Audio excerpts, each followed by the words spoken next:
Bismillah ar-Rahman ar-Rahim. Assalamu alaikum everyone here, and welcome to the night number 18 from Anesthesia and Critical Care Refresher course with a good bunch of flowers tonight from professors from United Kingdom and Egypt.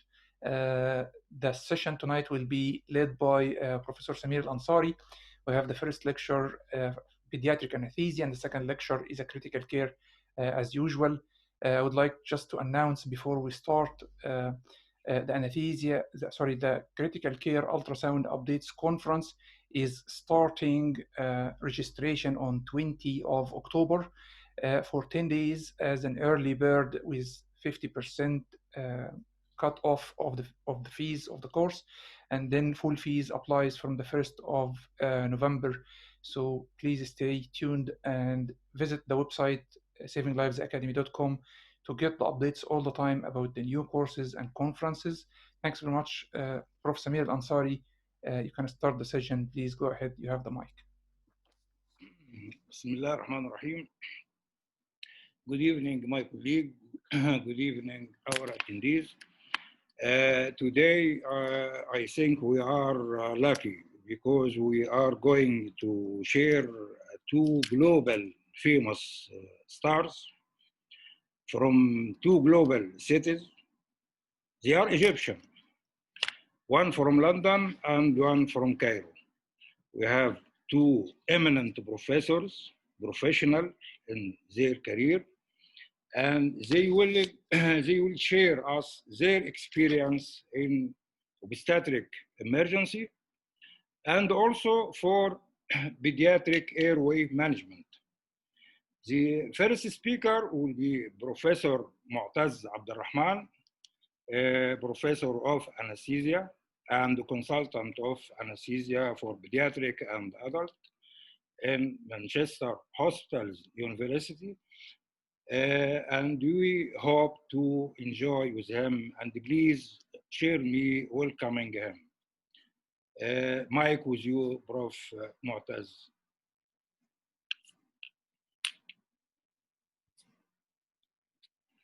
Start sharing, Dr. Mu'taz.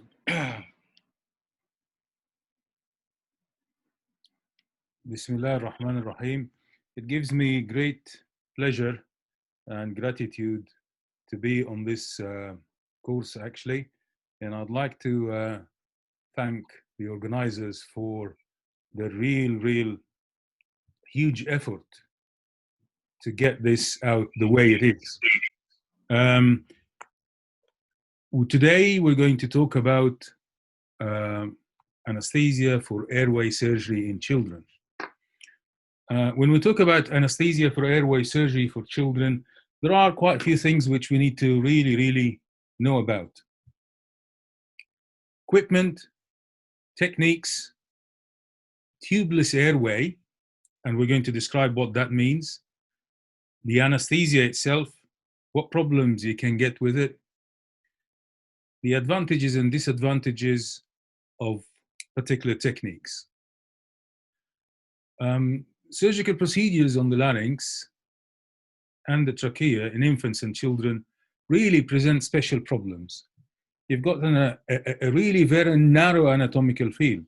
In adults, most of us used to use what we call MLT, microlapharosurgery tube.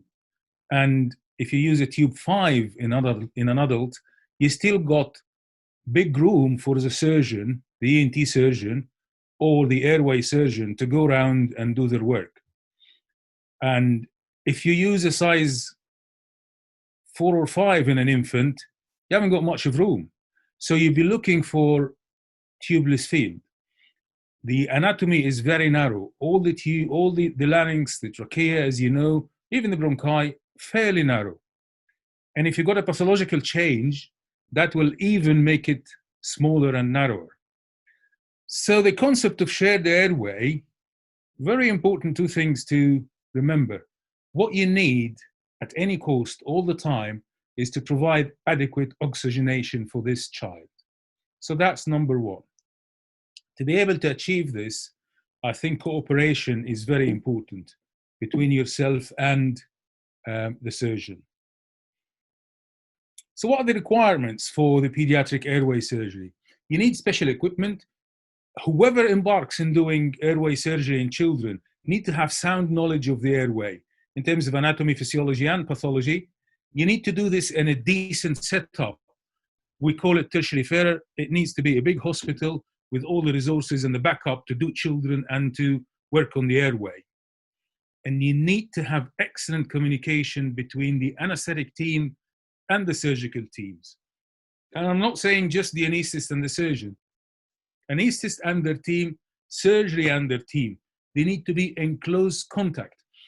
Whoever of you does cardiac surgery, when we do cardiac surgery, the cardiac surgeons, if you actually look at them, they'll be looking in the wound and they'll be looking at the big monitor on the wall, looking at the saturation, looking at the blood pressure. So they're sharing all the problems of the patient with you. It's all one team. The ENT surgeons or the airway surgeons, the head and neck surgeons who do airway, whether it's adult or children, they will be exactly the same. Their eyes are going to be on your monitor, the saturation, the color of the patient. They are actually looking into your problems as well as their problems. And that is how it should be. Anybody else from surgery or anesthesia who do not abide by these rules, your operation will run into problems, real problems. And I can give you examples, and I will give you examples. Now, how about the access to the airway? How do we have access to the upper airway? Now, we call shared airway because obviously you want your tube to be there. You want to oxygenate. And the surgeon wants the equipment. They want all the equipment, all the metal to be in the place of your tube. So it's a shared airway. Instead of the usual, we used to say the surgeon and the anesthetist are both competing for the airway. This is completely wrong. We shouldn't be competing with them, because if we're competing, they will erode on our airway. They will erode on the tube. No, we're sharing. So they need to understand that there is a limit where they can't actually go more than that. Otherwise, the airway is obstructed. And we also need to know that to facilitate the surgery, we should actually compromise and accept a narrower airway, a smaller tube, a little bit of oxygenation, and then we have a limit to stop at. Because if we have all the airway, they won't have anything, and vice versa. So the access to the airway always comes through either rigid bronchoscopes, fiber optic scopes, or the usual Hopkin rod, which we know about. It's just a rod without a scope, and we'll talk about it in a minute. Rigid bronchoscopes comes into the Stotz ventilating scope and the Hopkins rod together as one thing. And then there are some Venturi scopes, microtubes and jet ventilation. These are, these are devices which we use every now and then, but not everybody is, well equipped with them. And at the same time, they do have their problems and the issues. Fibroscope, we all know about it. This is the classic ENT laryngoscope, as you could see, laryngeal piece, handle, and then everything goes from inside there. This is what I'm talking about, the ventilating bronchoscope. Yeah. You get a light source, fresh gas flow goes from here, suction, you got a prism, which protects the surgeon from your gases. And that is the channel where they actually look at and work through. And you can ventilate through this easily. That works like your own tube. This is the Hopkins rod, which goes inside there. There's a camera there, and you can see it's like a scope. All this, there's no video here. This is all direct. Now, all the ENT, the well-trained airway ENT surgeons, they are very well versed in using this Hopkins rod. They actually can, if you provide them with a decent area to work through, including tubeless field, if you provide an airway with no tube in, they will use this to see things, and at the same time, this small little thing, and they will introduce it in the airway to look at things, and at the same time, they will be working with another instrument in to cut or cautery or do whatever. This is just a table to show you what sort of bronchoscopes we use and tracheal tubes. This is just for an academic purpose. So, but it's worth showing that the cricoid diameter in a 6-month-old is about 5 millimeter. I mean, so if you put a size 4/5 tube, you haven't got much room for the surgeon to work at all. Which we normally use about 3.5 or 4. You know, the outer diameter of this tube is about 5 or 4.9. So if you put a tube like that, you completely blocked the airway or the cricoid with your own tube. Now, if you're not doing airway surgery, this is a good thing because you got the maximum diameter for ventilation. But if you're doing an airway surgery, then you completely block the airway for the surgeon. They can't actually go in and do any work. So you would be thinking about putting a size 2/5 or 3 tube, which might not be easy for ventilating this little infant. And that's why we'll see what we do. So how do we oxygenate during anesthesia? We talked about the rigid bronchoscope, and then the patient or the child can actually breathe spontaneously through it, or you can use IPPV, that's fine. Some people in the old times and up until now use apneic oxygenation, which means you put the oxygen on high flow and, you know, you don't ventilate. The risk with this obviously is accumulation of carbon dioxide, and you can get narcosis, and it's difficult for them to wake up unless you actually hyperventilate them at the end. But that's a technique which is used.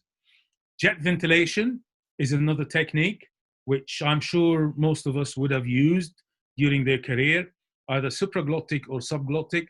The problem with the devices which we have for the time being, they can actually easily lead to complications, particularly pneumothorax, let alone the carbon dioxide accumulation. We have the Saunders injector, which goes, it's like an injector. You press on it, it gives a high frequency jet puff of oxygen obviously in, and then you remove your finger very quickly so that you don't actually cause pneumothorax. You need to be very well trained on it. We all used it. I don't think it's the best way for maintaining anesthesia or maintaining oxygenation, but people use it. High frequency jet ventilators, they can actually do the job. And then there's low frequency jet ventilators. And there's something which is rather new. I don't want to say it's new because in Europe it's been used for a long time, maybe for more than a decade now. Although it is not well established all over the world. I understand in Egypt there is one ventilator of this type, or maybe more now, but I understand it was in the Meadi hospital. I'm not sure what's happening with it now, but whoever of you who know about it, maybe later on can type something and let me know. This actually type of ventilator is called the superimposed twin stream jet ventilation. So it's high frequency jet ventilation with the NES in the beginning. And the idea, which we're going to explain in a minute, is that you have the high frequency jet ventilation with a conventional normal flow ventilator as well. And they're both superimposed. We call it twin stream because you've got a high frequency jet, and at the same time you've got the normal stream. And we'll show you how things work.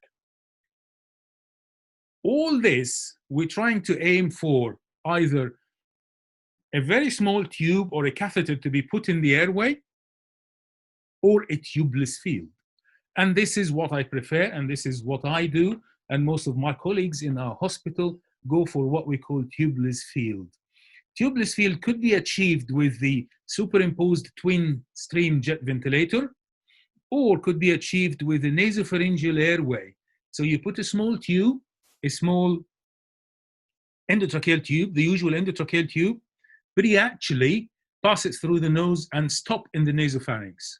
And when you stop in the nasopharynx, you've got the whole airway open for the surgeon to work on, from the arytenoid, the fauces, the vocal cords, down through the trachea. And that actually provides an excellent surgical field. However, you've not got a tube in, there's no definitive airway, and it's got its problems. And we're going to explain it. Microlaryngeal surgery tube, I think this could work for adolescents and older children. Virtually being an adult, when you put a size 5 or a size 4-5 or a size 5-5 up to 6, you've got a little bit of airway and then you can work on it. So those are the techniques for oxygenating the airway. This is the superimposed twin stream high frequency jet ventilator. This is how it looks like. You got 2 openings here. One is purely for monitoring. The other one is for conveying your fresh gas, which is oxygen coming from the back there. And you could see it's coming via 2 tubes. And the 2 tubes, one is the low frequency ventilation, which is conventional ventilation, and the other one is for the high frequency ventilation. And then it goes into the patient via this bronchoscope or laryngoscope, and it's attached to the side. And the ventilator works there, comes out from there, the fresh gas flow, and I'll show you a little video about it. This is the actual screen for the machine. I'm sorry if it's a bit hazy. I mean, I can see it fine here, but I don't know, there's a bit of haze. However, this is what I like to show you. So this is the high frequency jet ventilation, and that is the normal conventional ventilation. And if you look down here, this section, if you look in there, it says normal frequency unit. So this is the part, this ventilator is 2 parts actually inside. This part is the normal frequency ventilator, the ventilator which you know, rate is 14, IE ratio 1:1, yeah? So, and this part is the high frequency jet ventilator. And this is the frequency, 600, yeah? And this is the IE ratio, and we got a PI, the inspiratory pressure here. Right. And this is how it works. We'll come back to this. Those are the devices which we use with this particular ventilator. It's like, if you remember, the Stort's ventilating bronchoscope, which you put your normal circuitry on it, if you remember. We showed this picture before. This one is a little bit different. It provides the same channel or access for the surgeon. Don't know my mouse, yes. It provides, this is the access for the surgeon, where from here, or from this opening, they actually put all their instruments. This bit is just hanging, like the normal hanging laryngoscope for the ENT surgeon. And this just goes above the glottis. So this is supraglottic, stays above the cords, and then they can work through all the airway, larynx, including trachea from there. Your fresh gas flow goes from there. This is monitoring the pressure and monitoring the CO2 for you. And they actually have everything going from there. And that's how it works. See, 1 and 2. One is for monitoring, the other one is for the fresh gas, and that's how it works. And it's called the jet laryngoscope. The other one is the ventilating laryngoscope, which we normally use, and we put our circuit on it. Yeah, that one is a it's the same, but instead of being a laryngoscope, it's a bronchoscope. So you can actually go down and work in the distal part of the trachea on it. Just a very quick thing about the anatomical differences for the children. Obviously, you've got large tongue, they've got long, narrow epiglottis, angled posteriorly. They've got obligatory, they are obligatory nasal breathers. So we need to remember, when we remove all the tubes and everything, if the nose is blocked or the nasopharynx is blocked, they won't be able to breathe, because they will try to breathe through their nose and they get obstructed and blocked. They got soft high anterior larynx. It's easy displaced. The narrowest part is at the cricoid ring. They've got very short cricothyroid membrane. The importance of this is that when you want to do cricothyroidotomy in an infant or in a child, you need to be very, very well trained on it. And even in the trained hands, it's very difficult to achieve. Whereas in adult, the cricothyroid is quite defined, and you can actually put, you can have access, front of neck access through it, like a tracheostomy very quickly. This is not something which could be done easily in children. So you need to bear in mind this. If you need a tracheostomy, it might well have to be that the surgeon will have to open up the tracheal rings. I'm not saying it's not doable. We're all trained on it. But as I say, in the best hands, it proves very difficult, and the access is very difficult. Just to remind you about the airway. So that's a pediatric airway. It's not different in structure, but different in anatomy, obviously, from the adult airway. Arytenoid, area epiglottic fold, and that's the epiglottis, vocal cords, interarytenoid. Remember, this is the nasopharynx. And when I say we use tubeless field, we put a tube which goes through the nasopharynx, and it actually sits somewhere there. So the surgeon is not seeing it at all, and they have free access to the airway. The airway is theirs. Now, obviously, to achieve this, you got to have a patient who is breathing spontaneously. So you put them on a bit of a high flow, sevoflurane, or whatever inhalation you're using, and you let them breathe spontaneously. So this is limited to breathing spontaneously. There are, at times, they can actually, get into a little bit of apnea, but you need them to breathe spontaneously very quickly. If you have any issue or any problem and they stop breathing because they are quite deep, you put a tube in, or the ENT surgeon will just put a tube in into the cords. Now, the advantage of this technique is that obviously you've got all this kind of area for the surgeon to work on. There's nothing obstructing the airway for them. And the other important thing is that it will allow for functional assessment of the airway, which means because the patient's breathing spontaneously, you could see how the vocal cords are working. And then you can diagnose pulses, you can diagnose fallopilarynx and laryngomalacia. Yeah?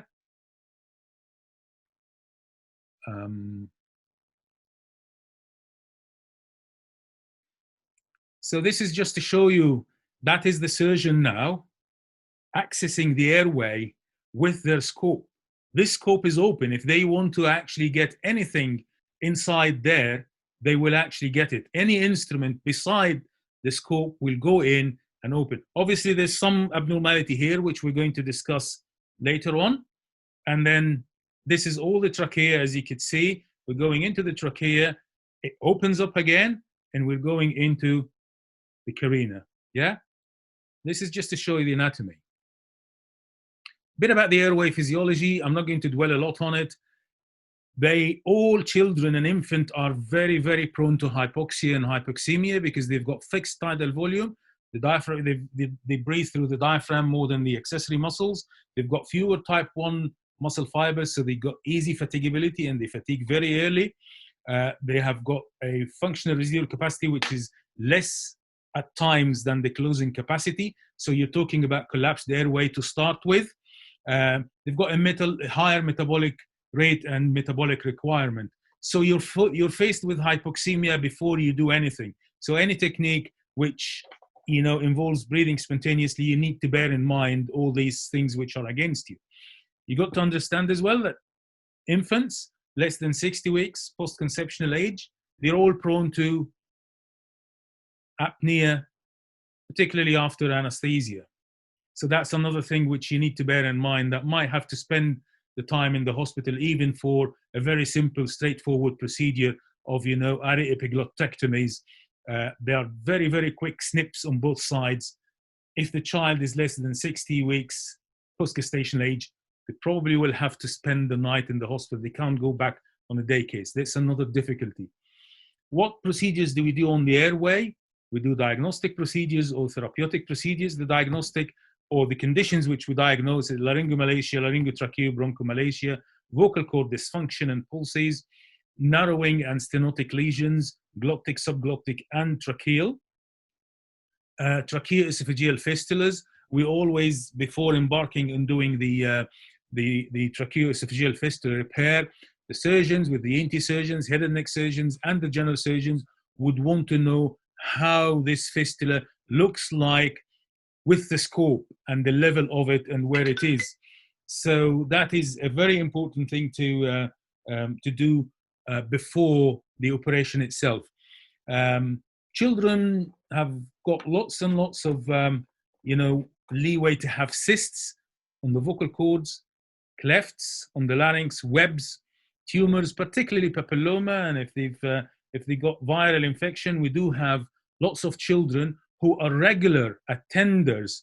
They come regularly to our hospital to have the papillomas trimmed, shaved, cut, whatever you want to call it, because you do the operation, you shave it, you trim it, you cut it, you open up the airway for them. Within 6 months, the papilloma grow back on and obstruct the airway. So they come back, and we have them coming on regular basis. And that is a very, very difficult thing, because obviously when they come back, we try, and these ENT surgeons try to actually book them before they have,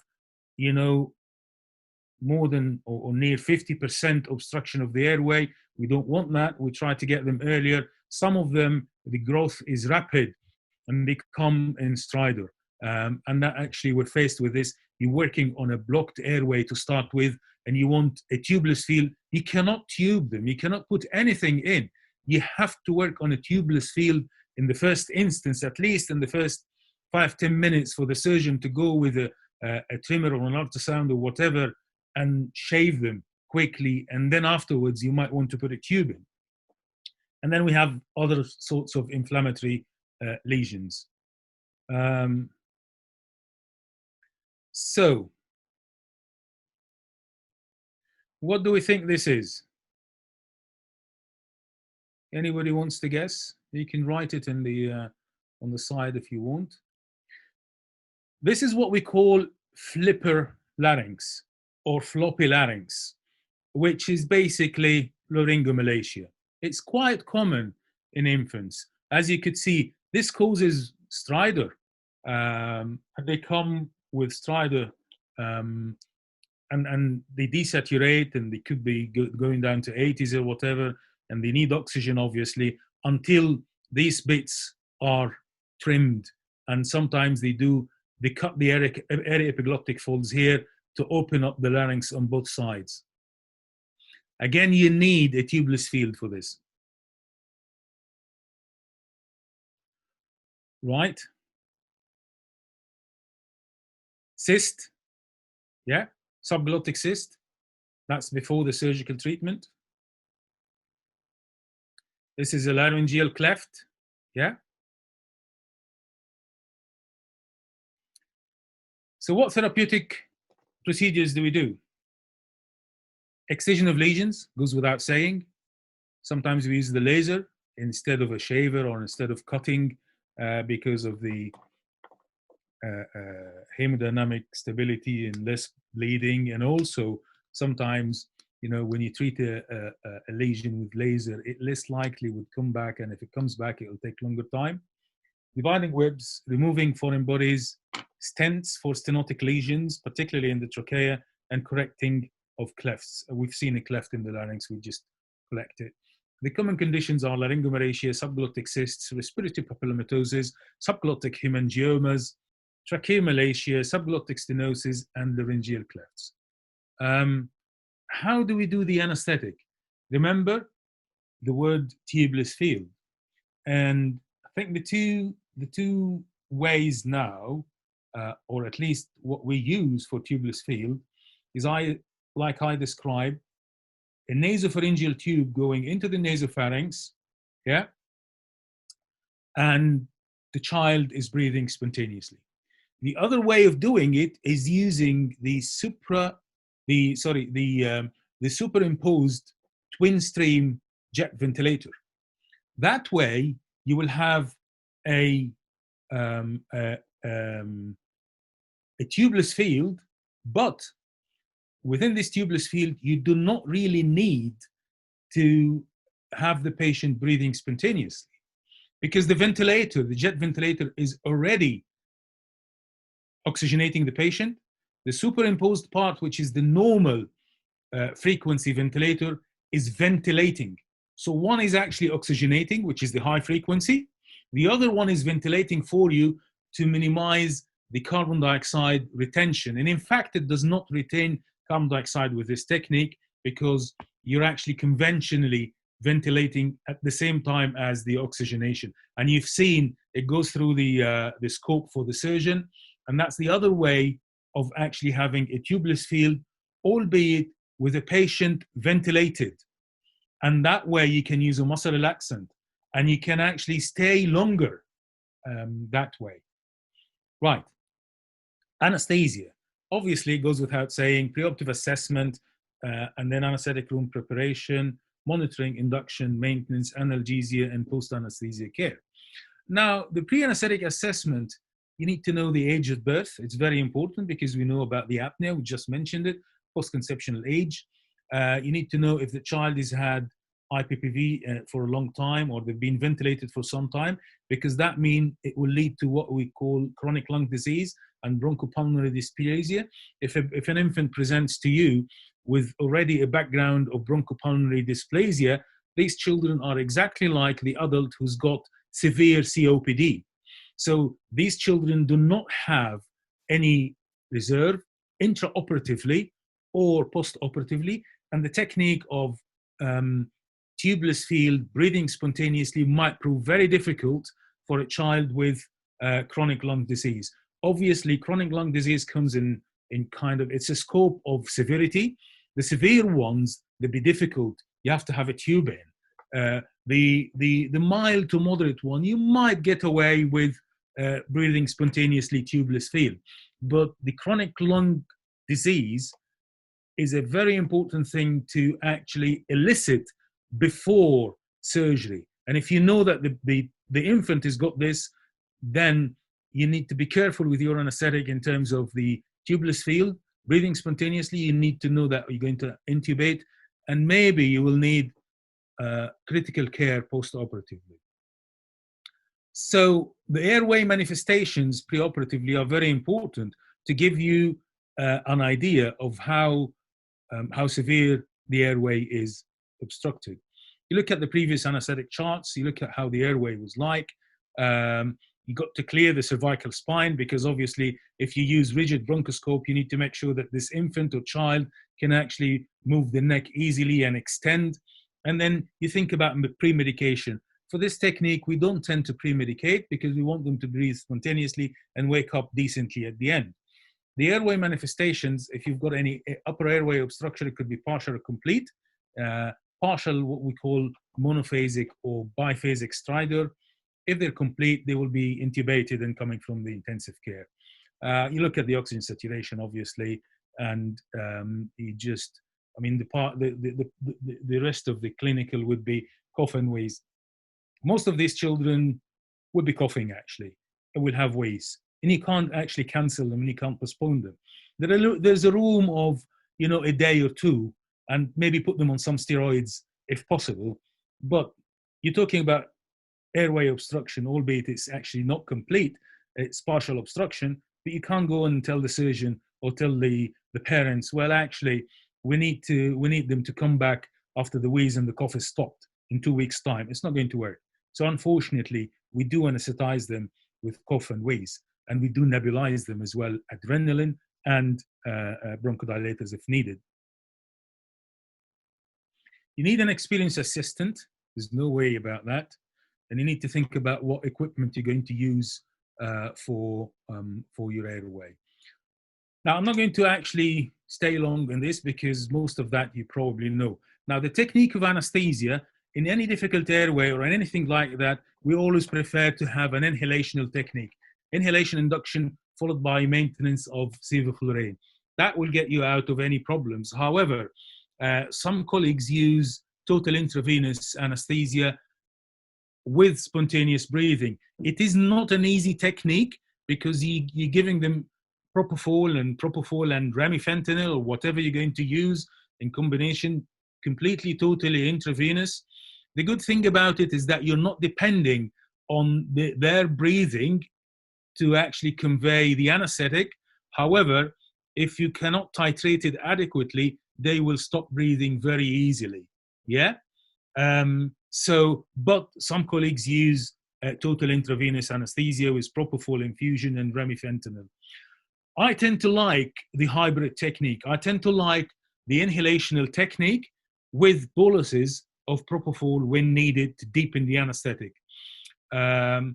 Obviously, if you're going to use high frequency jet ventilation or the superimposed, then you need to give a muscle relaxant as well with it. Otherwise, we don't tend to give muscle relaxant for the tubeless field in a spontaneously breathing child. You need to make sure, obviously, if you do this, you can't do this on an obstructed airway.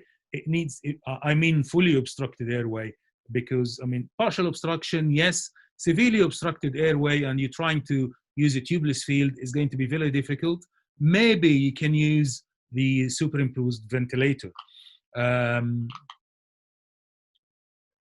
The common way of using it, as we said, is that we use a nasopharyngeal airway for maintenance through the nasopharynx.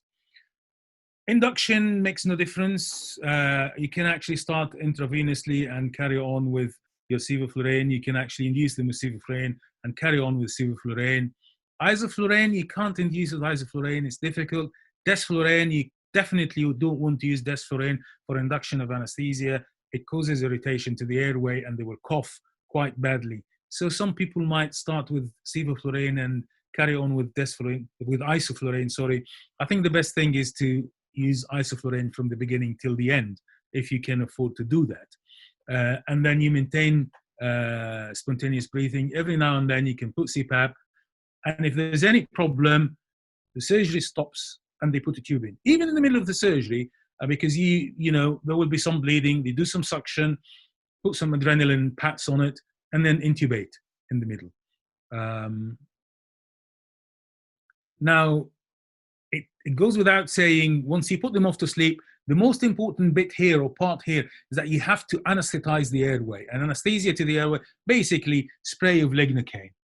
How much lignocaine can you spray topically? The dose of infiltration or whatever is 3 milligram per kilo. If you're using it with adrenaline, it goes up to 7 milligram per kilo. If you're using it topically, it goes up to 9 milligram per kilo. So topically means you spray it. And there are devices now where you can put it on a syringe, reach to the larynx and spray it. Now, you induce with sevoflurane, and after induction with sevoflurane, when the child is completely deep, the eyes are central, the pupil is small, you go with your laryngoscope and you basically use one of the devices which will reach into the larynx, spray the cords, spray the trachea, spray the larynx, the arytenoids, everywhere, spray it with lignocaine. That's a very important and a crucial part of the whole thing, because when the surgeon goes with their instruments in and your patient is breathing spontaneously and they get a little bit light because of your sevoflurane not reaching in, they will go into spasm straight away. So I do not at all embark on doing any airway surgery without anesthesia to the airway. Anesthesia to the airway in children is easy. As I say, topical is always sufficient. And then the surgeon can put some more topical later on during the surgery if it actually gets a bit longer.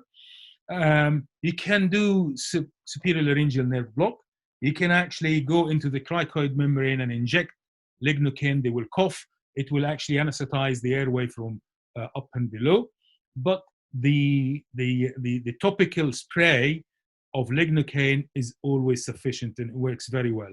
And once you've done that, you need to do it when the patient is deep. Sometimes when you do this, they can cough or go into spasm. They will actually break the spasm very quickly because half a minute, the lignocaine is going to work.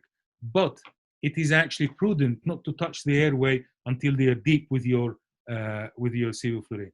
But I'm stressing it.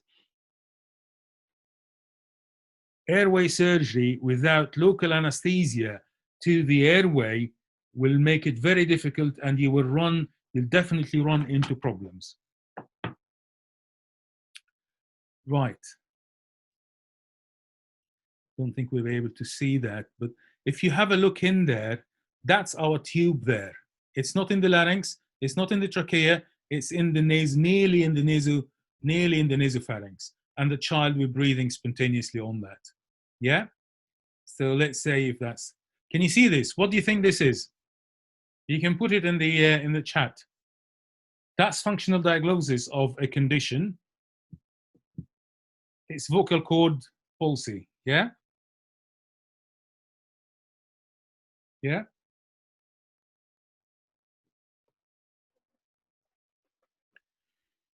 One of the most important medications or drugs you need to have all the way through is adrenaline.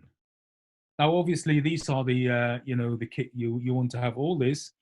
But adrenaline, A, for nebulization, it gets you out of all these problems of laryngospasm.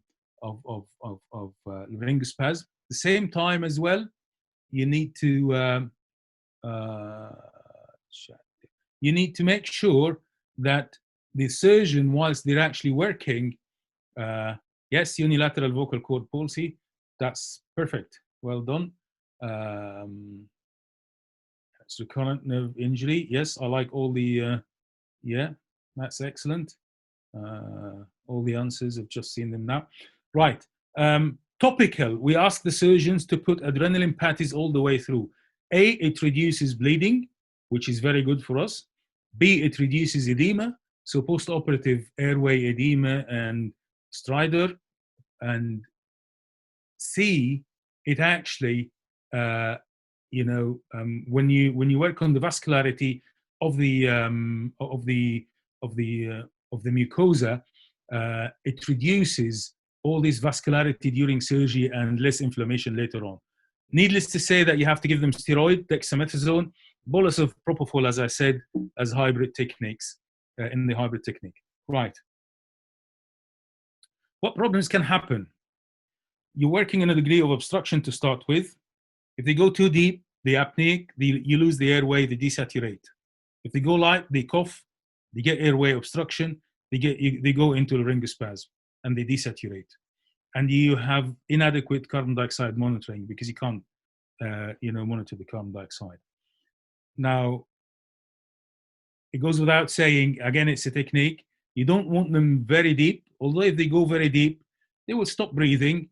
You will just switch off your sevoflurane and wait a little bit. You can give them some doxapram. I mean, some people don't like the doxapram. I see no harm in giving doxapram to stimulate the breathing if you really need it at points. The dose is 1 milligram per kilo. There's no harm on that. But you just wait and they will breathe again. And if they're deep and you're waiting and they start really desaturating, you ask the surgeon or you yourself stick a tube in and start ventilating them until you reach the level of anesthetic you want. Take the tube out and let them breathe again. As you could see, it's a very, very, very matter of shared airway. As we say, airway bleeding is our enemy because obviously it will cause obstruction, it causes bronchospasm, it'll let them desaturate. Topical adrenaline and suction is the remedy. Again, they are working on masses and little things, and if a little mass dislodges from a lesion and goes down into the trachea, obviously they need to swim after it and bring it back. But if it goes into one of the bronchi, it will cause obstruction, unfortunately, for some time. And then obviously, sometimes you are faced with trauma of the airway. Although you've got a head and neck surgeon, if they cause bad trauma to the airway, they will repair it. But if you have trauma to the airway, let alone, I think it'll be very difficult and it might be proving very difficult even to intubate and ventilate afterwards. The analgesia you want to give is the local anesthesia, which we use for the airway. Paracetamol and ibuprofen is always enough for this. For later on, sometimes, some of them, if it's actually a big shaving of papilloma or a big epiglottic fold repair, they might need some oral morphine afterwards. But generally, the local anesthetic which we use and the paracetamol and ibuprofen would be sufficient. I'm just putting this for people because they've seen it before. They heard me saying what it is, and I'm going to ask you again, what is that? Anybody wants to write it on the chat board? Do you remember what that was?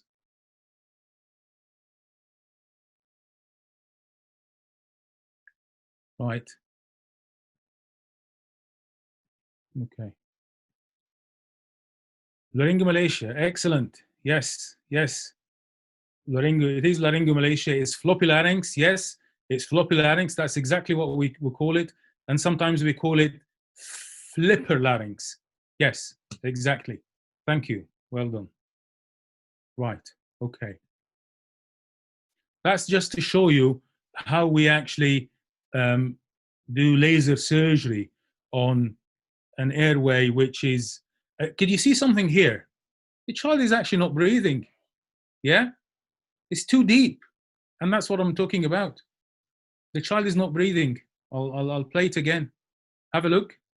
Child went too deep. Maybe he was tachycardic or whatever. So we dip in the anesthetic to a point where he wasn't breathing. But the surgeon was actually doing the laser, so we didn't do much. And the minute you stop the your SIVO, they will breathe back again. Yeah?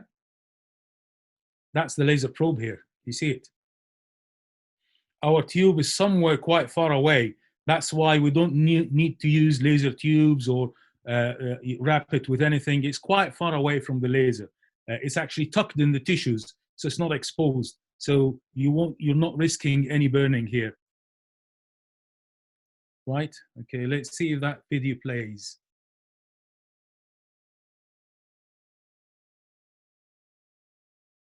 Anything wrong up until now? No. That's the trachea. Anything wrong? I don't see any problem here. Nothing wrong.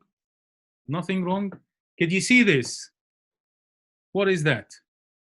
Does anybody know what that is? Or want to volunteer? Guess? Whatever? That's the rest of the trachea. We've shown this before. And I'll play it again. It's not a long clip. Nothing wrong, nothing wrong. Child is breathing spontaneously, no problems. Vocal cords are perfectly okay, no issues. Trachea is perfectly okay. Rings are fine, C-shaped, all intact, no problems. Oh, something is happening here. What is that? It is definitely a right bronchus collapse. Extraluminal compression, I like that. That's all excellent. Fistula, maybe, but we haven't seen any opening. Somebody said aneurysm, Dr. Muhammad, aneurysm, mediating mass. Right, fine. Extraluminal compression, I like that. Some mass from outside, I like that. So, yes. Let's see what that is.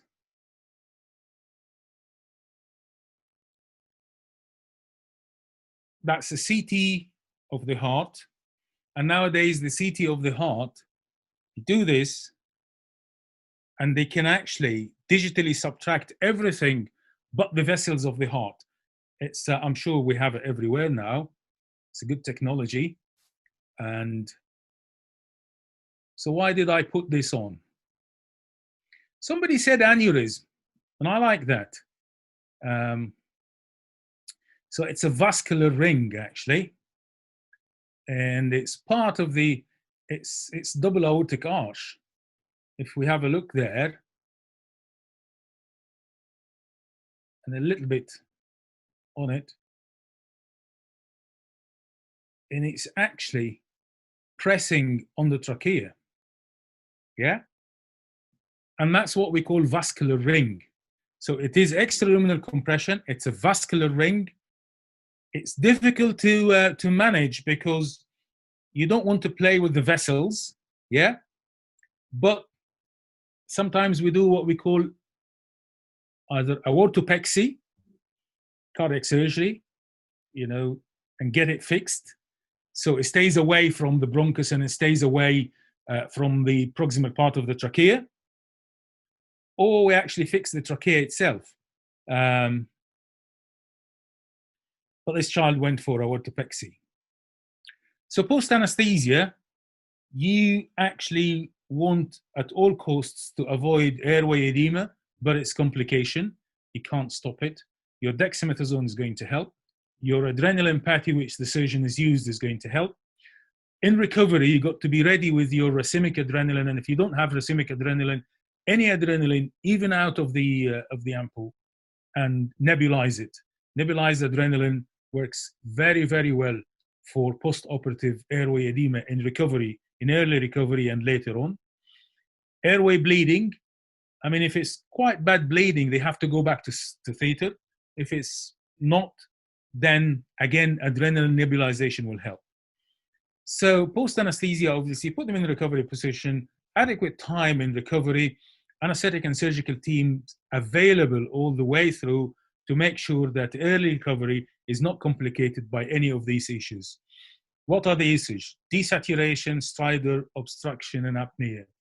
You need to nebulize adrenaline, 1 in 1,000, 0.5 ml per kilo, and repeat it. And you can repeat it 10-minutely, or you can repeat it half an hourly or hourly. Dexamethasone, 0.6 milligram per kilo. Obviously, the dose of dexamethasone is anything between 0.15 to 0.6. So that's the upper limit of the dose. You can go up to that. Oxygen, CPAP, and unfortunately, if you have to, you just have to stick a tube in. Hopefully not. But I mean, it's not uncommon that we see all these things in recovery and we manage them and they go away, they disappear. So you need to know that once you've anesthetized them, job is not finished, because you could be needed in recovery again, and you need to allow time to actually monitor them and manage them, either yourself or your trainee or your colleague, senior anesthetist. You can't just anesthetize them and leave them to go back to the ward or go back to recovery, and then you get called very quickly because they arrested because they actually desaturated and nobody was there for them to improve anything. That is very, very important for airway surgery in children.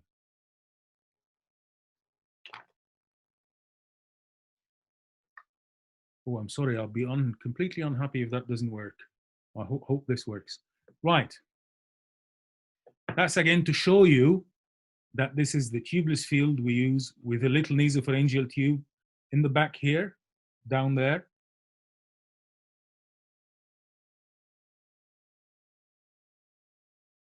And as you can see, the surgeon is freely mobile in the airway. We do not actually share anything. This is their scope, by the way, yeah? So it's like our laryngoscope. They put it in the vallecula and they went in to do what they wanted to do. So it looks like a piece of glass, isn't it? Yeah? It looks like a piece of glass. Well, the history for this is the mother has actually boiled an egg for the child, and the child was very over hasty. It looks like a piece of glass, and I can tell you, oh, it's a piece of glass. We managed to take it out. It was an eggshell, actually, part of an eggshell went in, and he was really, really unfortunate for the eggshell to go wherever it went and stay in the larynx the way it did. Child was fine. There's some bleeding afterwards, some adrenaline patties and nebulizer, and he was fine afterwards. There was no issues. But that shows you how you can actually approach the airway with no tube at all. And the child is breathing spontaneously, by the way. You can see that. The airway is anesthetized. Remember, the airway is fully anesthetized. Just topical lignocaine, decent amount, up to 9 milligram per kilo. Yeah? Right, I think time is going, and I think we would try to wrap everything up and give you some time for questions. So the advantages of this tubeless field, it's tubeless, unobstructed field, less manipulation of the airway. You can do intubation and extubations at any time. It facilitates using larger instruments. You don't give muscle relaxant and no muscle relaxant. It could be a benefit that you don't actually use muscle relaxant. Little carbon dioxide accumulation, minimal risk of pneumothorax because we're not using Saunders or any high flow business. Disadvantages, there's no definitive airway. You haven't got a tube in the airway, but your team, yourself and the trainee and the assistant and everybody, you're very, very vigilant. You're very careful. You've got very open eyes on the breathing of the child, the chest movement, the saturation. You haven't got CO2, I'm afraid. And my eyes would be on the camera of the surgeon all the way. So I'm seeing what's happening to the airway, and I see the breathing in the larynx actually. That's how I know that the child is breathing. The other disadvantage, obviously, you're not monitoring the CO2 and you get some CO2 accumulation. So tubeless airway field offers some advantages for surgical procedures in a safe manner with less complications. I'm going to show you a little, I'm finishing now, and I'm going to show you a little script. I've got some cases for you very quickly.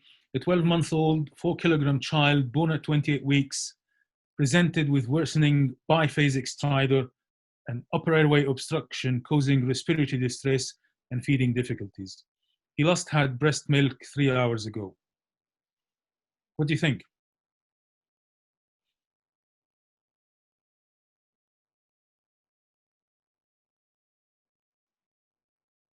So what is this case trying to tell us? Child is 2 months old. He was born at 28 weeks, so he's actually prone to all post-operative apneas and whatever. And we need to ask the question whether this child had been ventilated before or not, and the child had been ventilated, and they do have chronic lung disease. Premature, excellent, yes. Yes, could be mediastinal mass, excellent, yes, of course. But it looks like it's an emergency because it's biphasic stridor. And the emergency here could be just intubating the child, because they might actually, they will do a DLTB, direct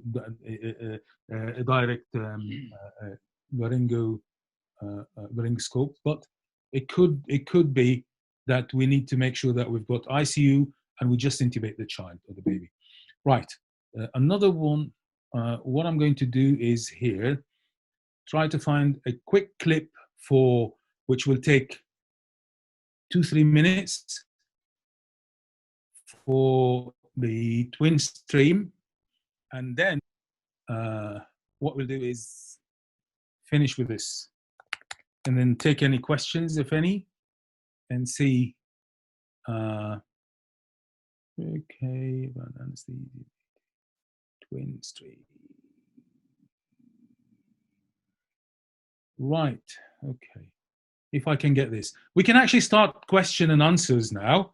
If anybody wants to start, whilst I actually look for this video. Professor Ansari, if you would like to take the questions, whatever you'd like to organize it, I'm quite happy. Yes. First, thanks for you, Dr. It's clear now. I think you have a good experience in this field of tubeless anesthesia for airway management, which representing a difficult topic for all anesthesiologists. Thanks for you, and thanks for this amazing lecture, and highly simplified and highly clear. And I think very easy now to go ahead and give anesthesia for airway management. We have 4 questions here. The first one asks about there is any indications to do tracheostomy from the beginning of the procedure? Yeah, I think this is very, very important question. I like that. Thank you very much for the colleague who's asked it. The reason we're actually doing all this and went through all this training, and we train our junior colleagues actually to master this technique, is to try to avoid tracheostomies. I think, and I don't want to say in the old days, it is very safe to say, okay, let's go ahead, elective tracheostomy, the child is tracheostomized, we're going to work on the larynx now. We do not need this. We do hundreds and hundreds of patients, of these airway issues, safe, with no problems, with no need for tracheostomy. Can you imagine somebody with papilloma who's going to come for airway surgery every 6 months? You give them a tracheostomy for 3 years or 4 years. It is not actually a decent life. And they will come for surgery as well. If you can master the technique avoiding the tracheostomy, you're winning. And equally, reserve the tracheostomy for emergency, because you're working in theater and in the anesthetic room with a very well-trained head and neck surgeon who can actually do your tracheostomy in no time if needed. Right. So the answer is we avoid it. We don't do it if we can, and we don't need it. Yeah. Another question, 18 months baby with post-laryngeal cleft after closure by laser, what can decrease the edema post-operative? What can decrease the edema? Your intravenous dexamethasone, and you go for regular intravenous dexamethasone, and that's what we do for all of them. You prescribe regular, as and when needed, we call it PRN, as and when needed, nebulized adrenaline. That works like a treat. There's no way. I've actually seen it in lots and lots of children in theater and in recovery straight away. And the nurses, I mean, all our nurses now, they're very well trained in this. They will call me or call the anesthetist or call whoever is doing the thing. And you go there and you'll find that the nebulized adrenaline is ready, nebulizer is ready, everything is ready. Shall we start? And you say, yes, go ahead. So nebulized adrenaline regularly. And as we mentioned, you can do it every 10 minutes until the spasm is broken or the edema is minimized or goes. You can do it every, few hours. And I would prescribe it even on the ward. We do it on the ward in pediatric wards. And I think even in pediatric wards everywhere, pediatricians are very well versed with nebulized adrenaline. It works very well for the edema. Plus your IV intravenous dexamethasone. Don't forget, and it is very, very important, the very first principle of breaking a spasm and breaking edema is high flow, 100% oxygen. So your 100% oxygen on high flow will break the edema. In intensive care, there is something called the AIRWAY, and I'm sure it's everywhere. It's high flow oxygen. It's a device which provides high flow oxygen through the nose or the mouth in little children. And if you keep it on for a few hours, it minimizes the edema, and it's continuous. It's going all the way through. So IV dexamethasone, your adrenaline, nebulized, and high flow oxygen will help. Very nice. From Dr. Muhammad, I think Muhammad Hassanin, I think he is interested in ECMO, and so he asked you about ECMO preparation. Yes. Or we must be armed by ECMO preparation, and can you lead the femoral visits before we, as a stand measure? Again, that's another very, very important question. Thank you very much, Dr. Muhammad, about that. It's very similar to the tracheostomy. The more you are versed and experienced and competent with the technique, and the more you do it, the really, really less you think about a backup of ECMO. I can tell you we do not have ECMO facility in our hospital. The ECMO facility is in a different hospital. We need to transfer the patient, and we do all these surgeries without the backup of ECMO, let alone actually having a femoral artery cannulated. So again, it all depends upon the setup and where you work and how confident, and confidence is just not because you're confident as a person. Confidence comes from the more doing. I mean, when I first started being trained on these procedures, I must say it was very scary. It was very, it's frightening to do this. But obviously, I saw my seniors doing it. I, practiced it, worked on it. I do the similar thing in adults, and I'm going to tell you something nice. In adults, we don't do the tubeless fields through a nasopharyngeal airway because they've got bulky muscles and all these things. But what I have done is I transferred the technique of the tubeless feed through the nasopharyngeal airway to the adults with using just a little bit of propofol infusion in the background, let them breathe spontaneously. And all my colleagues in the adult world said, oh yeah, you're just bringing this, it's nice. And it does work even in adults. However, in adults, I use the twin stream for most of these cases because there will be total intravenous anesthesia going. The twin stream will be put in application, going ahead with muscle relaxant, and I've got control on these big chesty muscles. And again, I have never thought, and we don't actually have the backup of the ECMO, just purely for the reason that, thank God, we did not need anything like that. But the theory and the safety, I can understand. Depends upon the place, and obviously it's a backup, but we did not need it, or we don't need it probably. Really, I wanted to say something. I want to comment about ECMO. ECMO is not so simple to be put as a backup for every risky operation. And I think if we armed ourselves by the other simplest ways, like rapid intubation in such situations, or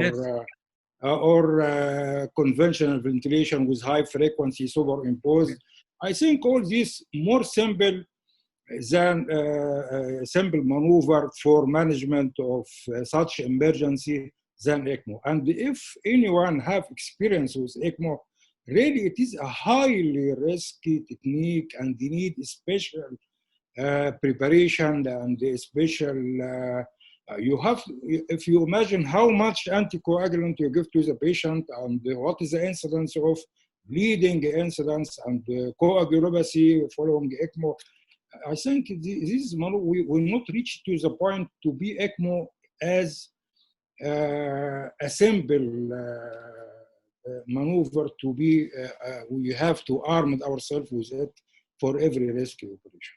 I do agree, and I think you said it, Prof, that, there are simple maneuvers and techniques like, intubation, intubate the patient. Yes, it's very simple. Or keep experienced person beside you. Yes. If you don't, if you can't. Just a quick thing before we finish, if you don't mind me taking a minute of your time to actually say something about the cooperation between the surgeon and the anesthetist. I was once working with a colleague surgeon who is an eminent head and neck surgery. That was on another list, and he had a junior with him, a trainee with him, and to apply the laryngoscope in the beginning before we attach the superimposed high frequency jet ventilation, it is very technical because you need to apply the laryngoscope. Basically, this laryngoscope is your tube. It's my tube. This is where I convey all the fresh gas. So he left it for the junior. Now, the situation is laryngeal mask is in. We remove the laryngeal mask. There's no airway. The ENT surgeon would very quickly put their laryngoscope at the level on the top of the larynx, supraglottically, and I will attach my ventilator to his laryngoscope. Now, the junior person or the trainee, who was is a senior registrar, but he's not actually experienced. He tried and tried and tried. It took a long time. You know the lag of saturation. I could see the saturation going from 100% down to 99. Obviously, all this work is done on 100% oxygen. We don't actually, it's 100% oxygen. But I have nothing. I have nothing at all. The laryngeal mask is out. Went down from 100 to 98, 97. The minute hit 97 and 96, I know is going to go down very quickly. So I spoke to the consultant, he's a professor, and I said, you know, do you not want to take over, please? Do you not want to take over, please? Okay, let's see. And he let him do a little bit of work. Patient desaturated, below 80, very quickly, put the LMA in again, tried to get the thing up. By that time, we had laryngeal edema. It was very difficult, and we had to do an emergency intubation. We intubated him at the end, obviously, got the saturation back and everything. But it wasn't actually something good in terms of the cooperation.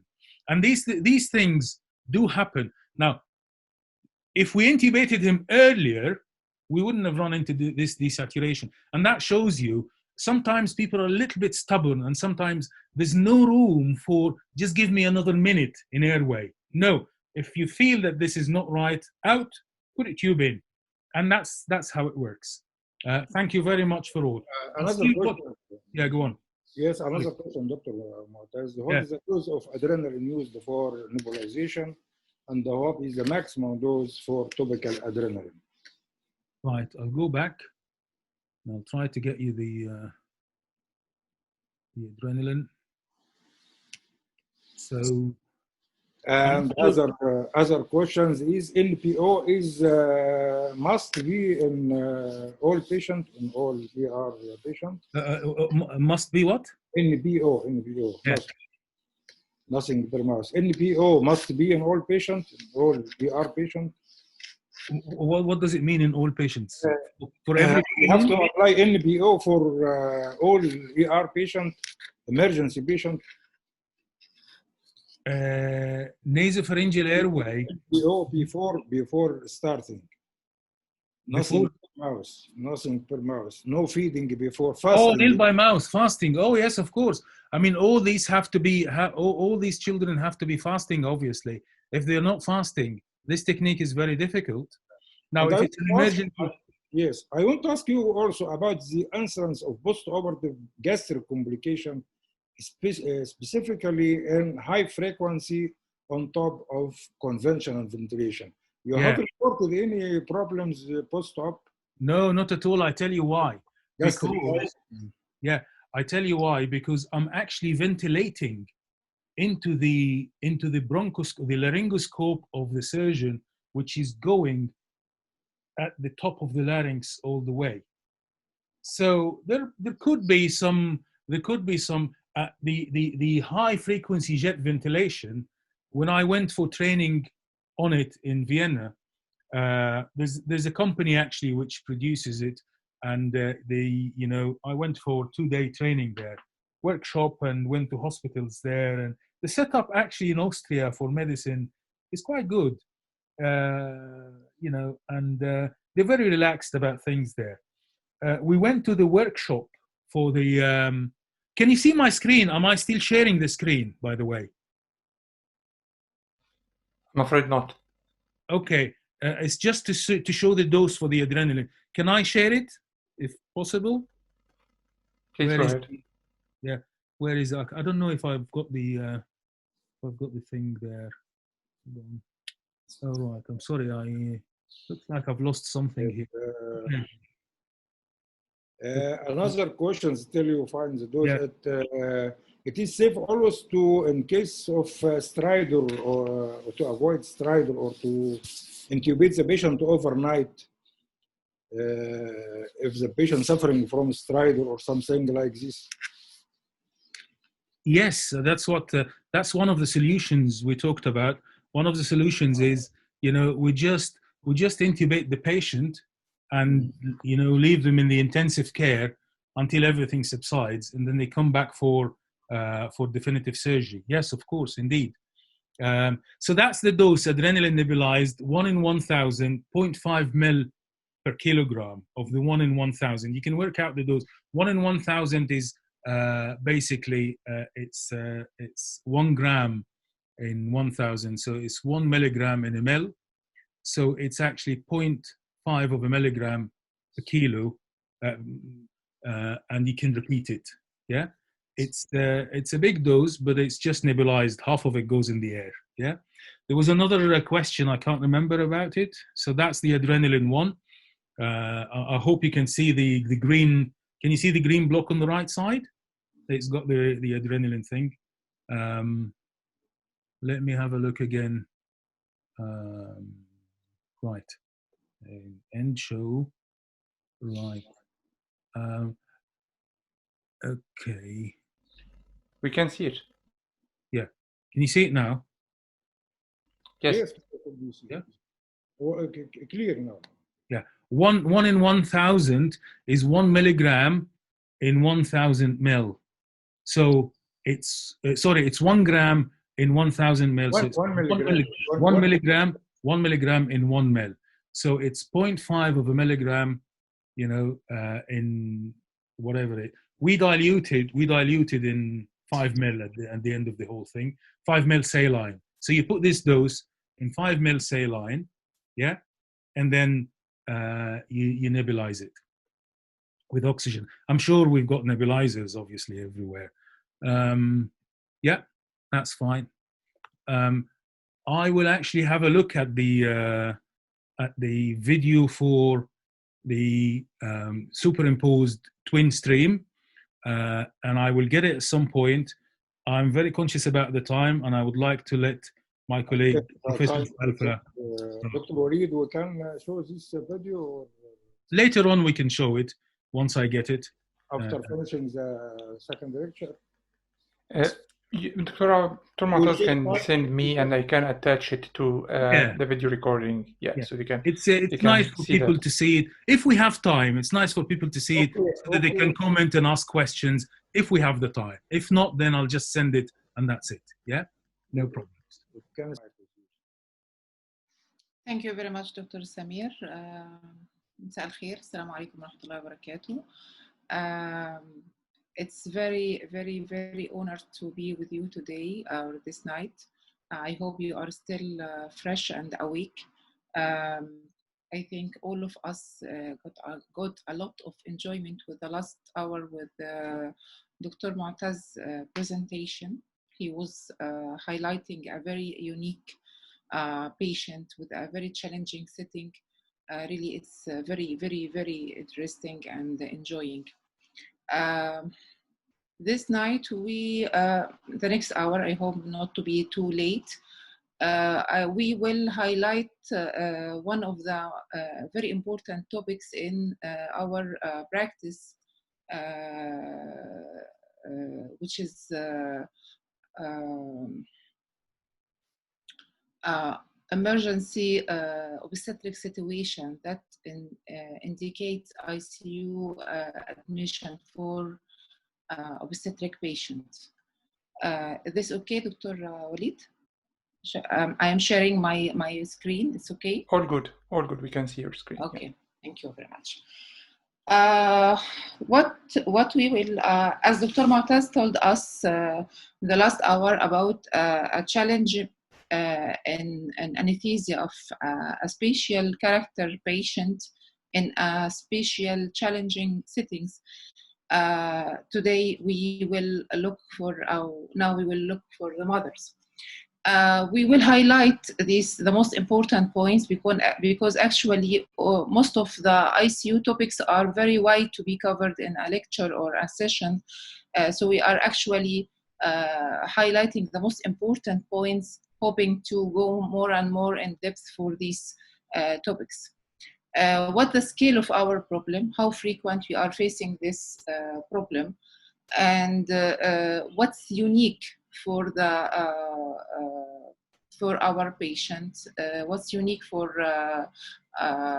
these pregnant ladies or immediate postpartum ladies, how we can identify that this lady is critically ill and needs our service as intensivists, and what are the special management should be given in ICU for them. And we will get some points about special pregnancy-specific critical illnesses that our obstetric ladies are they might suffer.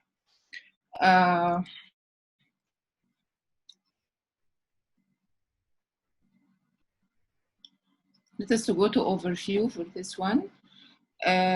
We will have a freshing question Regarding critically ill obstetric patient, it is very common in adult ICU to have an obstetric patient.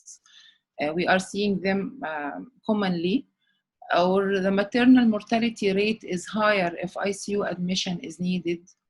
The fetal mortality rate is lower if ICU admission is needed, or that our patient's outcome is not related to the level of country income in which we are working.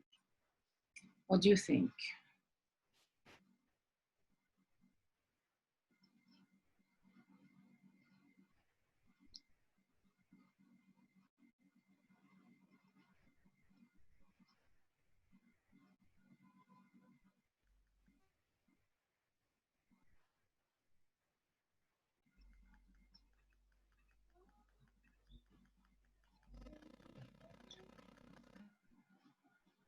Yes, it's not that much common to see an obstetric patients in our ICUs, unless you are working in a obstetric designated hospital and designated ICU for obstetric patients. It's not that much an everyday life to see an obstetric patient among our patients. But really the mortality is higher once this patient become critically ill up to need to be ICU admitted. And of course, the fetal outcome is very much related to that. And all the outcomes in those patients depends on the financial status or the country income and how is it easy to access the healthcare for those patients. What's the scale of our problem? The incidence of ICU admission among postpartum women and pregnant women, of course, it's about 0.7 to 13.5 in 1,000 deliveries. 1,000 deliveries. The most of these admissions occur in the postpartum period, about up to 90%. The range looks very wide, between 60 to 90, and this is because according to the country income or the country financial status, it differs according to countries between developing versus developed world. But maternal mortality, 3.4 up to 14. Same reason for this wide range of incidence. 3.4 to up to 14% of those ladies admitted to ICU, they might go into death. What we have to again and again highlighted and again think it's very important, and it is the key for success of the management, is to work as a multidisciplinary team. The intensivist versus anesthetist, of course, plus the obstetrician, and still there is a pediatrician and many other people we should include in the team. Fetal mortality is high when critically ill or critical care is needed for the mother, and it depends a lot on a lot of factors like gestational age, what is the mortality illness, the maternal illness and its severity. Severity of this illness, if she needs blood transfusion or not, if there was a perinatal care or not. A lot of factors affect the percentage or the incidence of fetal mortality for critically ill obstetric women.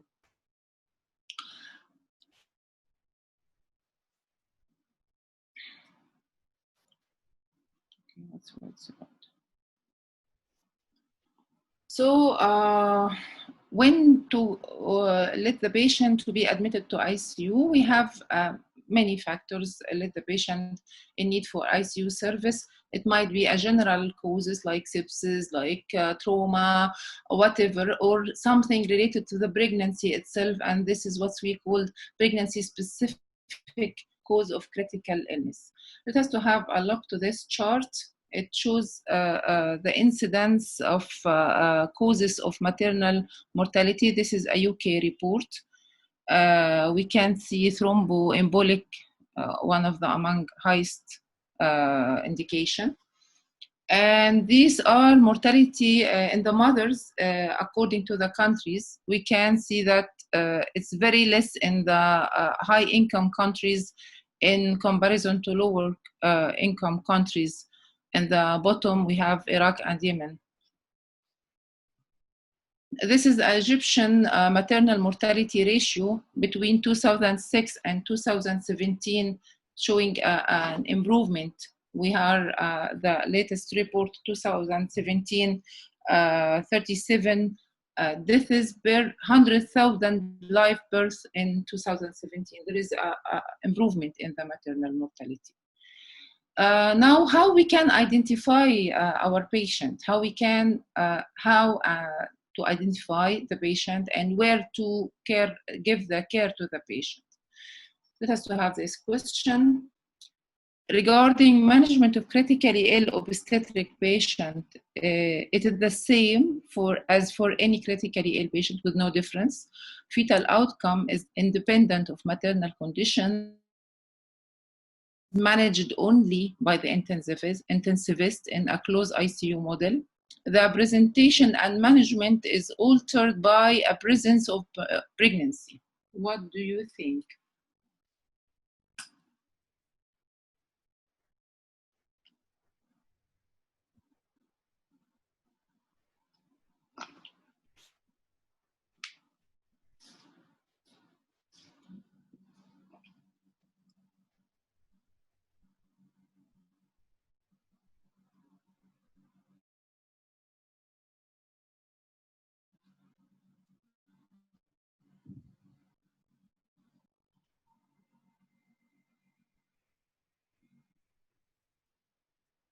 Yes, of course, I agree with this.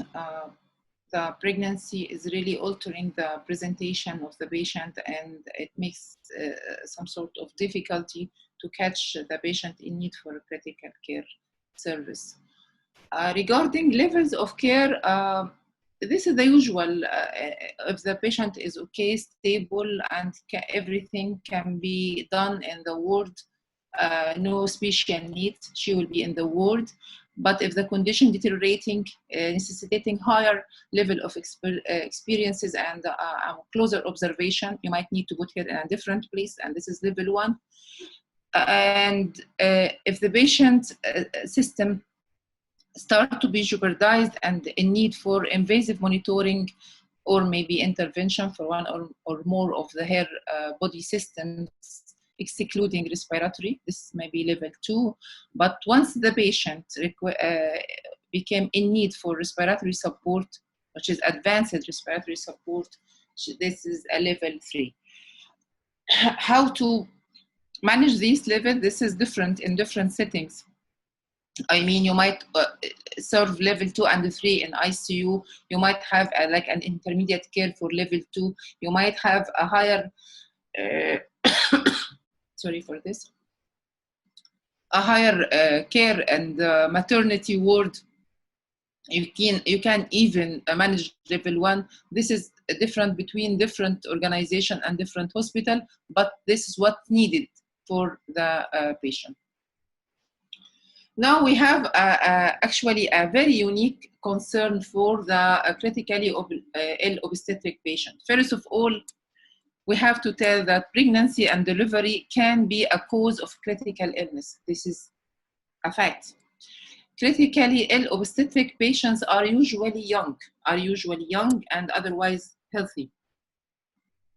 The management is really complex. You are managing pregnancy and critical illness and the baby. This patient in need of a combined requirements. We have 2 patients actually, the mother and her baby. And the level of care needs depends on the best evidence and practice, and the level of care should be decided by, as we talked before, a multidisciplinary team assessment and management. This is not a single person decision.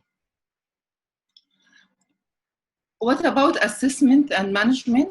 As we tell that pregnancy and what changes happen during pregnancy to prepare the mother for delivery and to let her to meet the fetal needs during pregnancy will really affect the management. First of all, physiological changes associated with pregnancy may alter presentation, may alter location where we find the patients, and different lines of management. This is what we just highlighted. Pregnancy-specific conditions need special knowledge, special training. Presence of fetus, or both mother and fetus affected by the pathological status. So what the problem the mother is facing, also her baby is facing. Fetal outcome improved by improvement maternal condition, but still maternal welfare is superior to that of the fetus. And clinicians, sometime if you are in a place where a mixed adult ICU, you might need to train your people, because as we told earlier, that it's not that much common to see an obstetric patient. It's not an everyday life. So training of intensivists should include obstetric critical care. These are some of the examples of maternity care required at different level. We will highlight later. And these are some of the physiological changes that happen during pregnancy. It is a lot, and too many, but this is one of the most important that we are really affected by. Let us to see what is the most important. For example, changes in lung functions and diaphragmatic splinting by the pregnant uterus as we are going in advance in pregnancy. This might affect the patient, the mother. Now she is not a patient yet. The mother oxygenation. It will increase oxygen consumption to meet the fetal requirement, and this will affect the capacities, especially functional residual capacity of the mother, and let her more prone to be hypoxic in any situation. So hypoxia is really and more rapidly happen during the periods of hypoventilation. This is very important when you are anesthetizing this patient or we are giving a respiratory or support to her. Risk and incidence of difficult intubation is higher in the pregnant ladies because of the edema of the airway, and there's also some sort of difficulty because the enlarged breast with the advancing in the pregnancy. There is increased risk of aspiration. This is a nightmare for every pregnant lady. Aspiration is common. This because of hormonal effect on the cardiac sphincter and increase in acidity with compression by the pregnant gravid uterus. Aspiration is a real risk for the pregnant mother. Also, pregnancy is by default a hypercoagulable status, put the mother at risk of venous thromboembolism. This is a diagram to show the difference in different lung capacities. I think it's very nice, this one. And on the right side, the mother, the pregnant ladies, on the left, and non-pregnant condition. What else regarding physiological changes as regard the cardiovascular system? Aortocaval compression, it is a common problem, especially in the last trimester. The gravid uterus compressing the aorta and the inferior vena cava, leading to decreasing cardiac output. This is once the gravid uterus coming above the umbilicus, so from 20th weeks of pregnancy and onward, and this will be of a great impact to our management.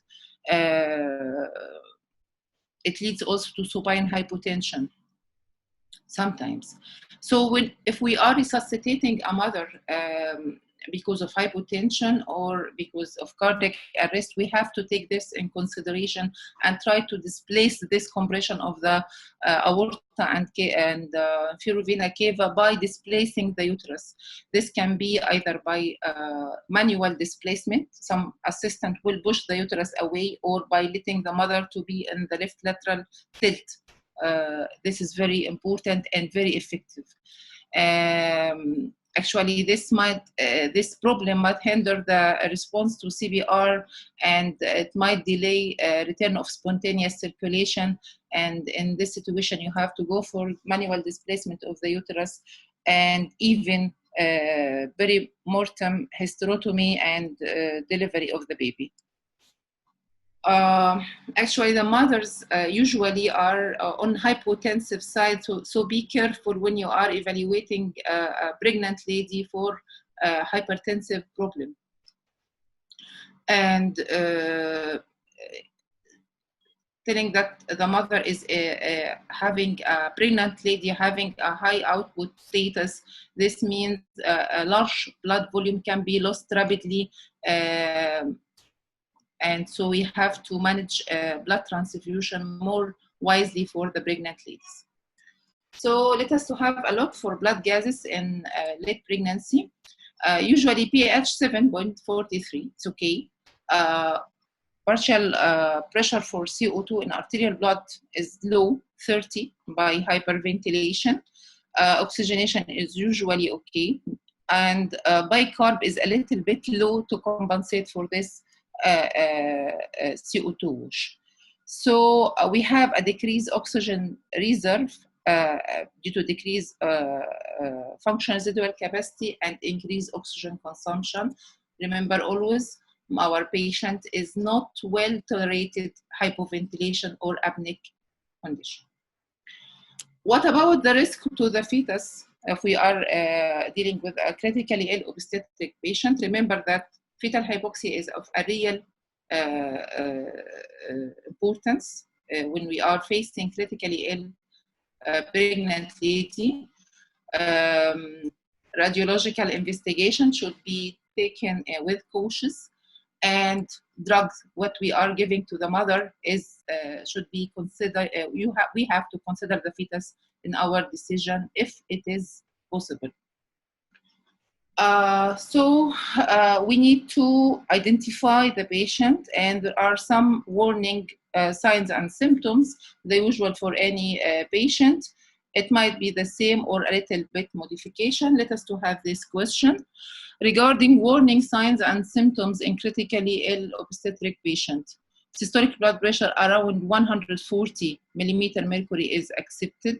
Metabolic alkalosis is a common finding in the last trimester. Persistent, non-relieved headache is alarming. Temperature of 38 is accepted due to progesterone hormone effect. What do you think?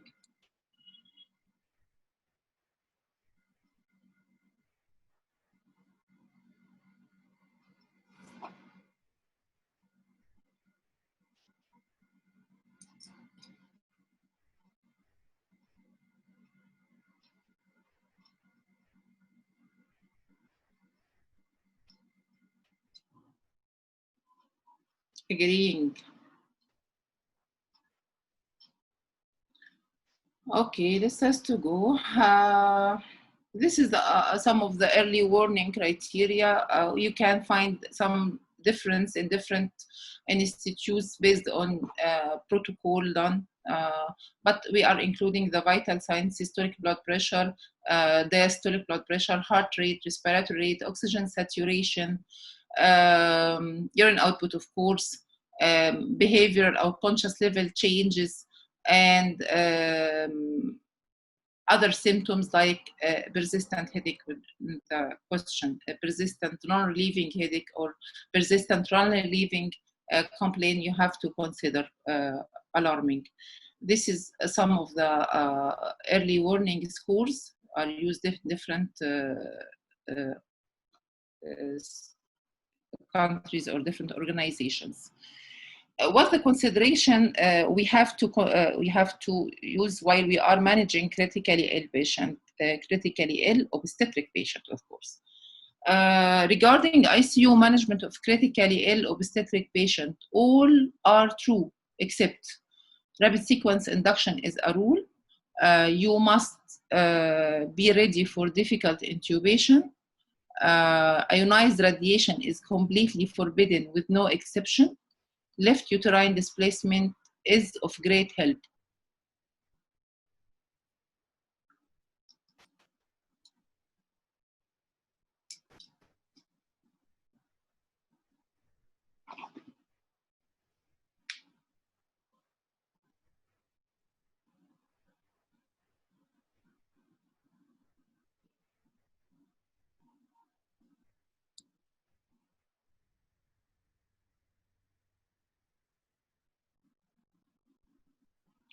Yes, ionizing radiation is really not not advisable except in a very limited situation. You can forbidden like that if it's needed, and there's no other alternative you might go for to take the risk. So what is next? Let us to see some point. The following recommendations are based on a limited or inconsistent scientific evidence. We have that when the mother in need for a medication or a diagnostic imaging and there is no other alternative, and this is the only way to diagnose or to treat, you have to go and accept this risk, of course, after discussion with everybody in the multidisciplinary team. If effort to resuscitate a pregnant woman in a cardiac arrest unsuccessful, we mean a pregnant woman more than 20 weeks, we are afraid of the aortocaval compression. And you might decide to go for resuscitative hysterectomy and deliver the baby on the spot. Of course, you are not moving the mother, and you have to make this as an emergency base while resuscitation effort and chest compression is going on. This is to let risk or return of spontaneous circulation having a chance. Yeah. Okay. When higher level maternal care facility is required, I mean, if you are in the maternity and then you need to push the patient to intermediate or intensive care or intermediate care, and then you need to admit the patient to intensive care unit, and you have to consider the risk during transportation. You have to consider the monitoring during transportation and transport as soon as possible, making everything safe during transportation. Decision on fetal monitoring during transport or during the whole management is a decision of a multidisciplinary team based on a lot of factors for the baby and for the mother. Where to put the patient, to admit to ICU, intermediate, or to keep in the maternity, or to put her in the delivery ward. This, again, a multidisciplinary decision after a proper assessment of the patient. And whatever risk will be taken, the family should be considered, and the patient, of course, if she can decide. If we are in need to make something risky to the baby for the sake of the mother, this should be a shared decision between medical team and the patient and her family. Initial evaluation and resuscitation of obstetric patient is the same. We have to follow ABC's guidelines, airway and then breathing and circulation and so on. Remember about uterine displacement, left uterine displacement, manual or by putting the patient in left lateral tilt. Be careful about the baby. Don't forget there is a fetus. You have to monitor. You have to keep safe. What about the monitoring of the obstetric patient? The basic standard monitoring, of course, like any critically ill patient, you might need invasive monitoring, and this depends on how many systems affected or what are the systems affected. And the fetal monitoring should be included in the monitoring of the obstetric critically ill patient, especially if more than 24 weeks gestation, and this might give a clue about the time to deliver the baby. Is there any special mortality prediction scores like Apache or other we are using? We have a physiology-based score like SACOR, very reliable because of the physiological changes in the mother. There is some specific obstetric score, especially for sepsis. And we can still use the organ failure-based score like SOFA and multi-organ dysfunction score, and this might be of a great help. When to deliver the baby? When to deliver the baby? It's an area of a great controversy. When the baby is viable, to deliver him, or one let us to keep everything to nature until so long the mother is stable and we can keep the baby inside. decision is really influenced by viability of the fetus, by if the mother will get benefit or not, and the fetus will benefit or not or get harm of this of the delivery decision. And we have to tell what method of delivery. You will go for normal vaginal delivery or you will go for CS. We have problems like coagulopathy, like hypertensive problems, like a lot of problems that put the patient in a critical illness you have to consider. And still, this is a multidisciplinary decision done in collaboration with the intensivist, obstetrician, and pediatrician or neonatologist, actually, including the mother and the family. It is guided by obstetric indication. What about ventilating a pregnant lady? What about ventilator strategy used in obstetric critically ill patient? We are using positive pressure ventilation, either non-invasive or invasive. Actually, it's very similar, the indication, and very similar, the contraindication for non-invasive, for example. You cannot get put non-invasive ventilation for a patient with disturbed conscious level, for example, or hemodynamic instability. Think about, when you are deciding, think about the risk of difficult intubation. It's a real risk. If you are about to intubate, be ready with difficult intubation tray settings, and the intubation should be done by the most expert person, and be ready with a smaller size tube, because as we told before, there is some edema of the airway, make the proper size is not easy to go, so you might need a smaller sized tube.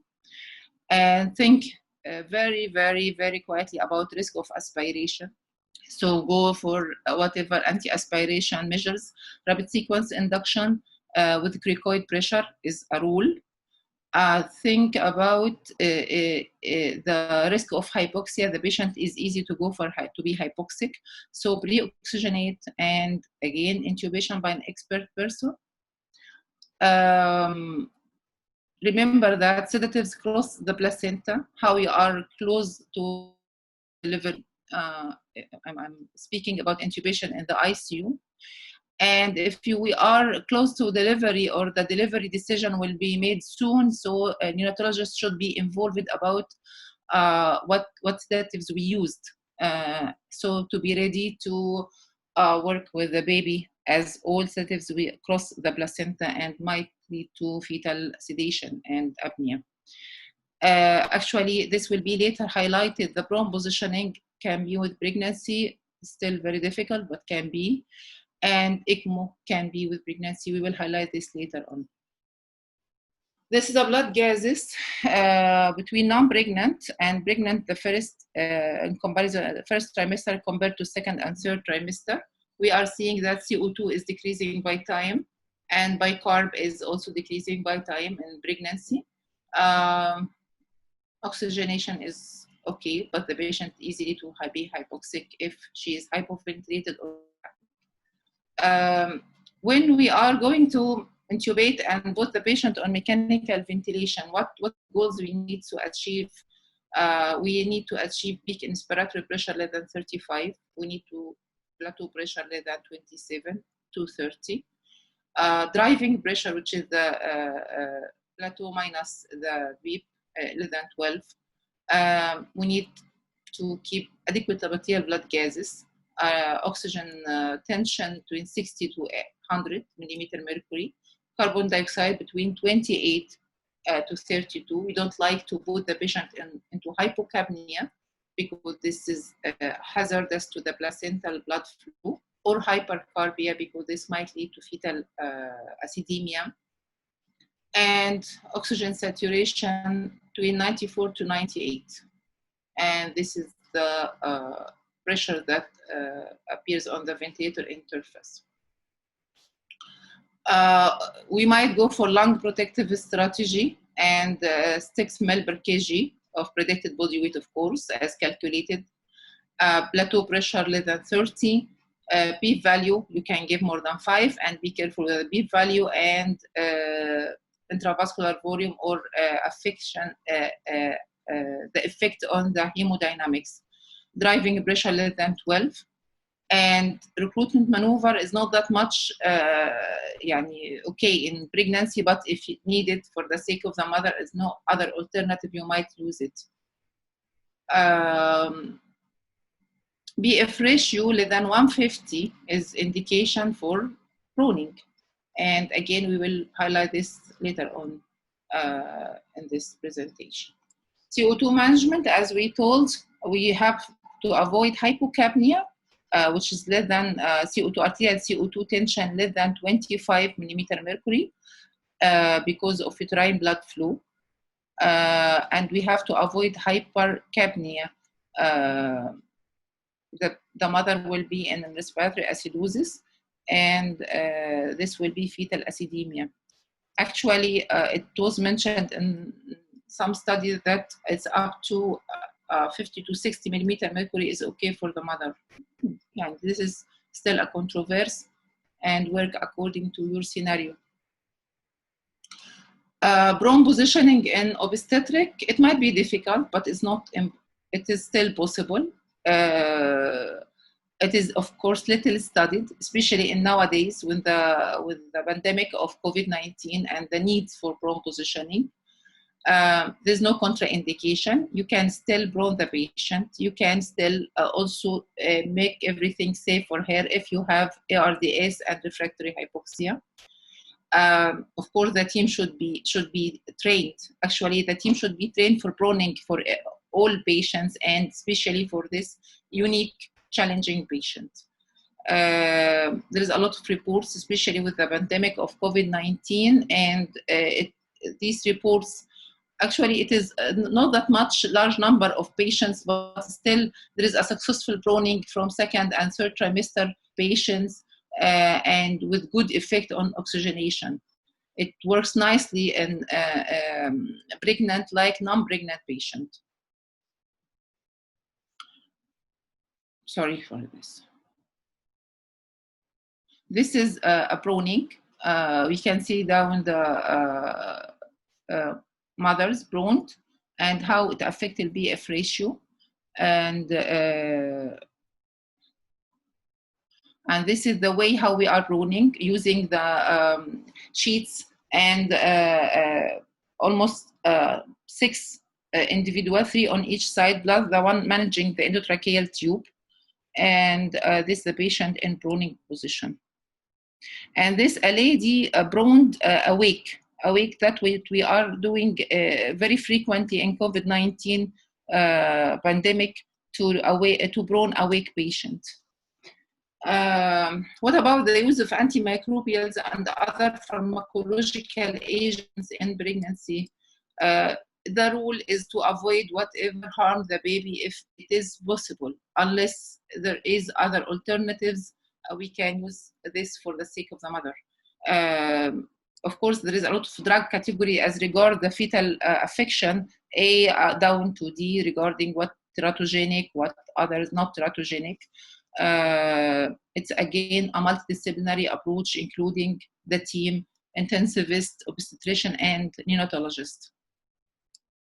Nutrition in a critically ill obstetric patient is of great importance, as all critically ill patient. Nutrition is a key factor in success of the management. So it is of utmost importance to the mother and the baby.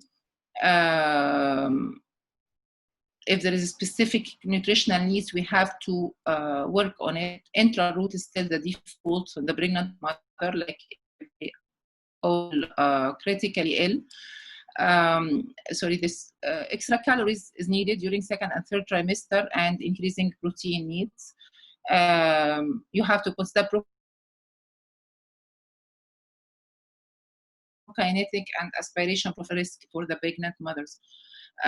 Regarding TBN, you have this data. Consider degree of stress while you are calculating calories and needs.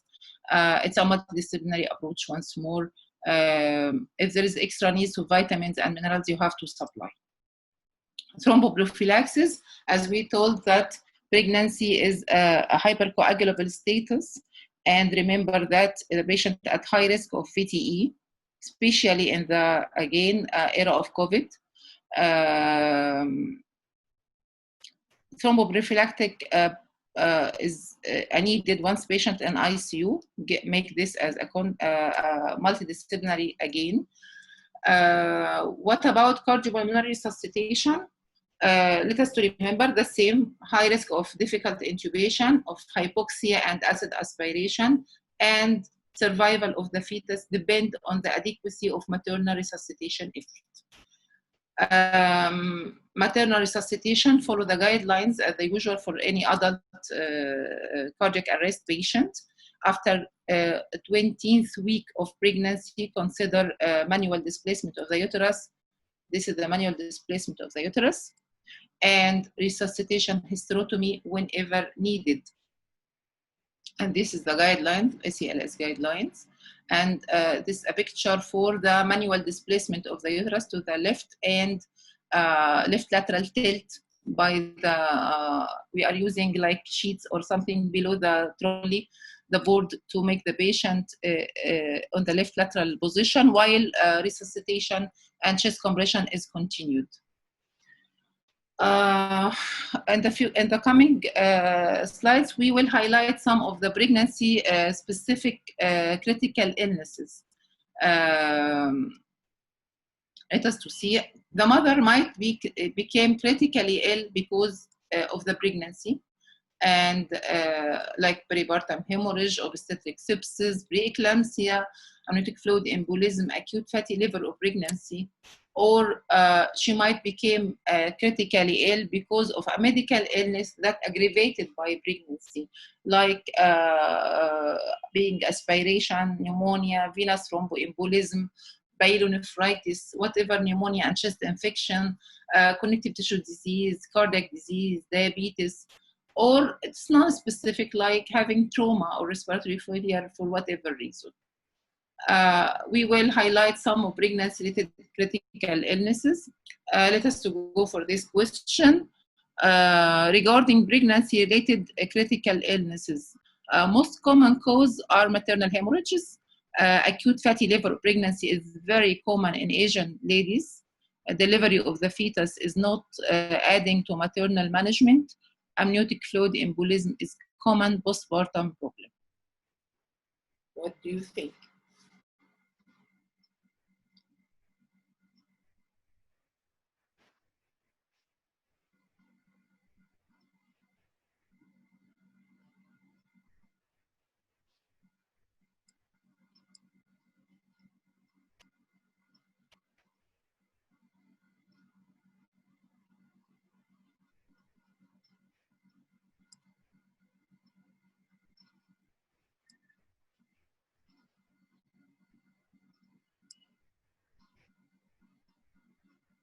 Yes, I agree. It's the most common cause is maternal hemorrhages, of course.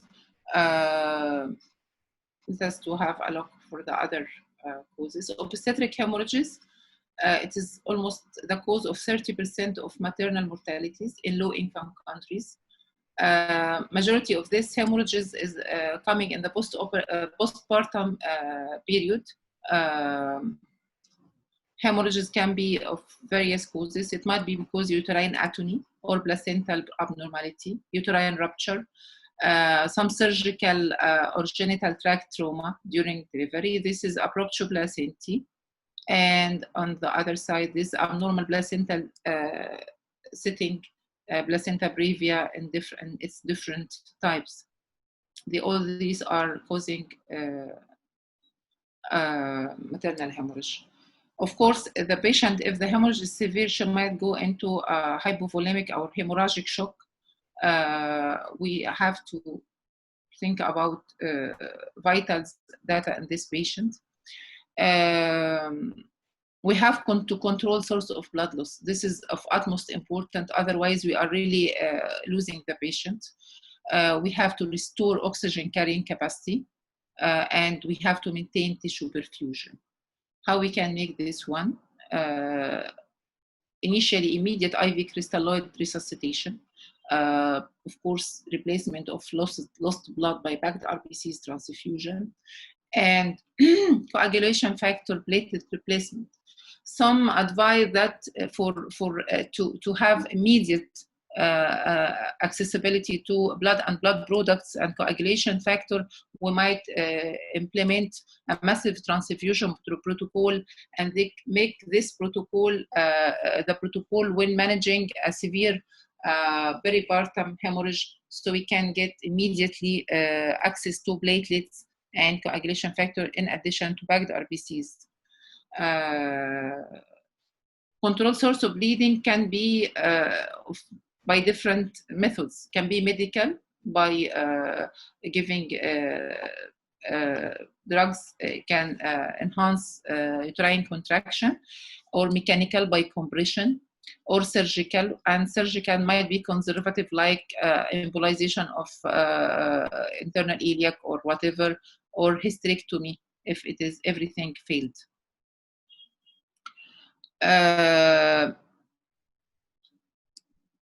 Again, there is to catch the patient and to assess the severity of hemorrhage, shall we use the usual vital signs, heart rate, blood pressure, and so on, or some suggesting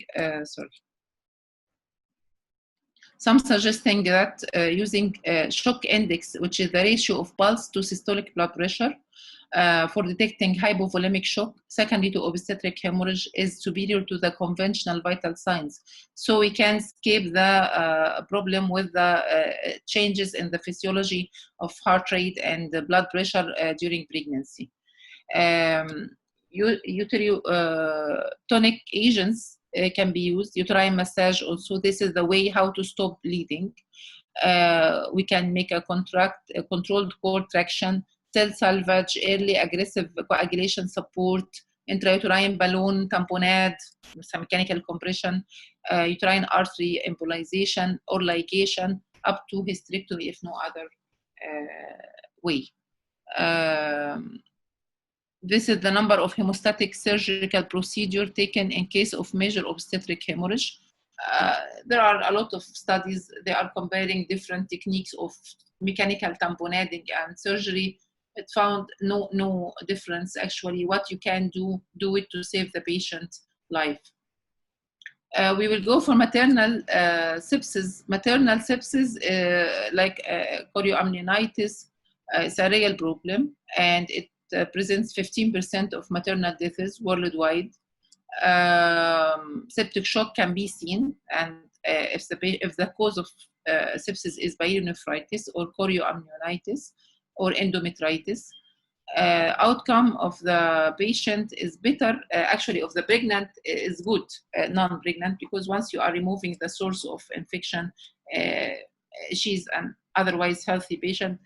In most of the cases, she's young and healthy. Because of the uteroplacental circulation does not have autoregulation, so the infection can be easily transferred to the fetus from the mother to the fetus, and it will really affect, worsen the outcome of the fetus in this situation. We will manage the patient as survival sepsis campaign in case of septic shock, giving antimicrobials as protocoled, and of course as culture later on. And this is some of the proposed scores for the obstetric patient in special sepsis in obstetric score, or you can use multi-dysfunction score, SOFA score. Hypertensive disorder in pregnancy, this is another and very common problem. It's common among pregnancy-induced problem in the obstetric patient. The goal is that tight control. Actually, we have to control blood pressure very tightly, and keeping the goal of keeping the diastolic blood pressure between 80 and 85. Let us to remember the mother is usually on hypotensive side. The normal for her is 90/60. This is the normal. So if you are going to 140, you have to be alarmed.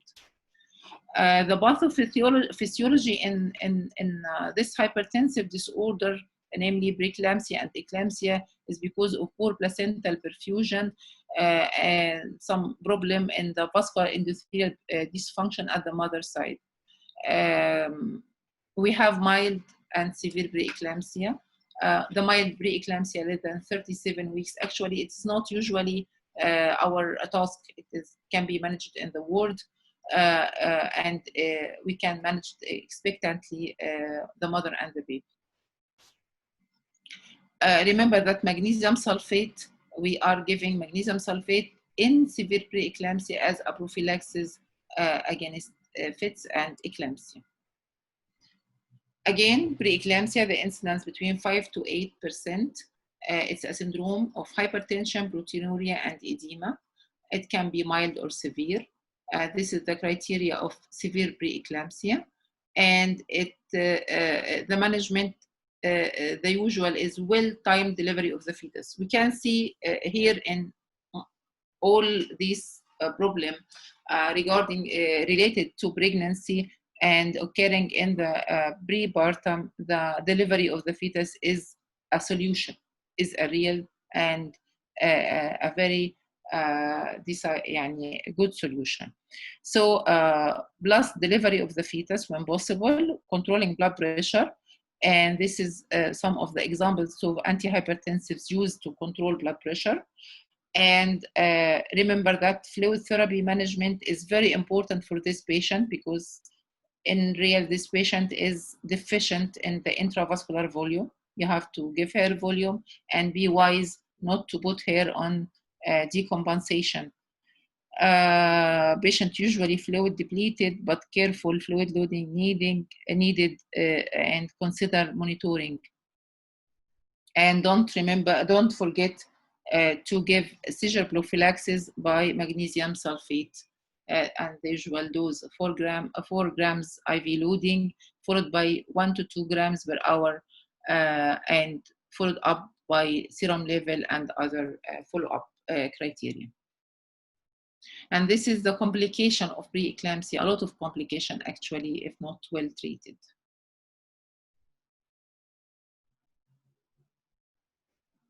And we will go to one of the complications of preeclampsia, and it can be a nightmare for the mother, HELP syndrome.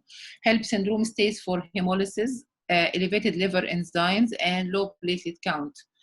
Hemolysis, this demonstrated by elevation of lactate dehydrogenase, more than 600 international units per liter, increasing indirect bilirubin level.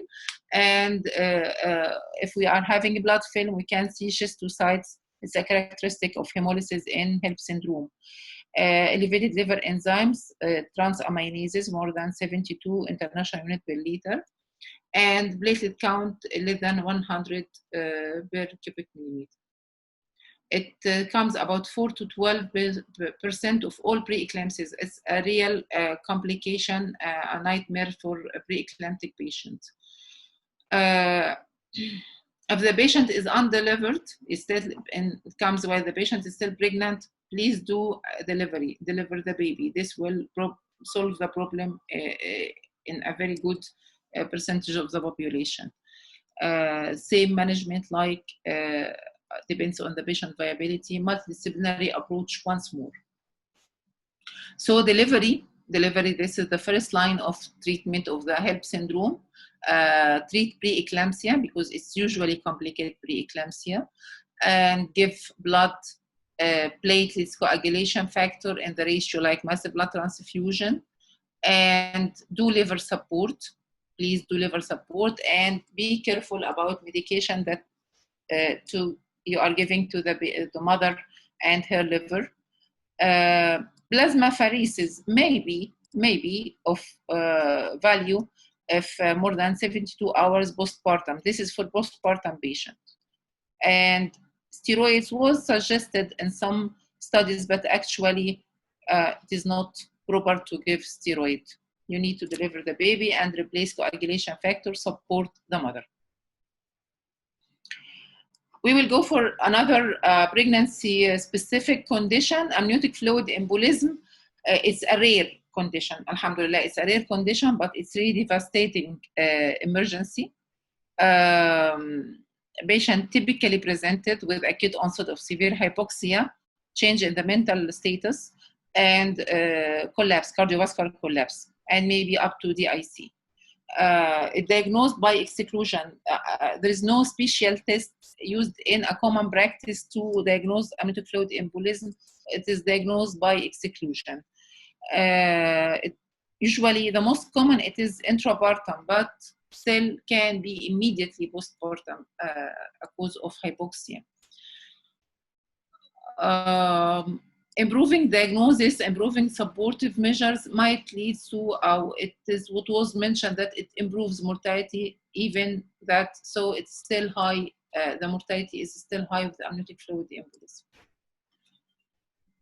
It includes that amniotic fluid passed to the maternal circulation with all its content of the fetal debris, fetal urine, fetal hair, and everything in the venous blood.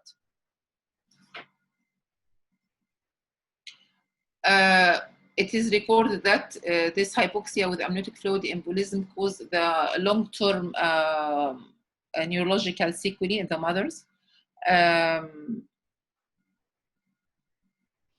As we told, like, we have to deliver the baby, use ABC's technique, and manage as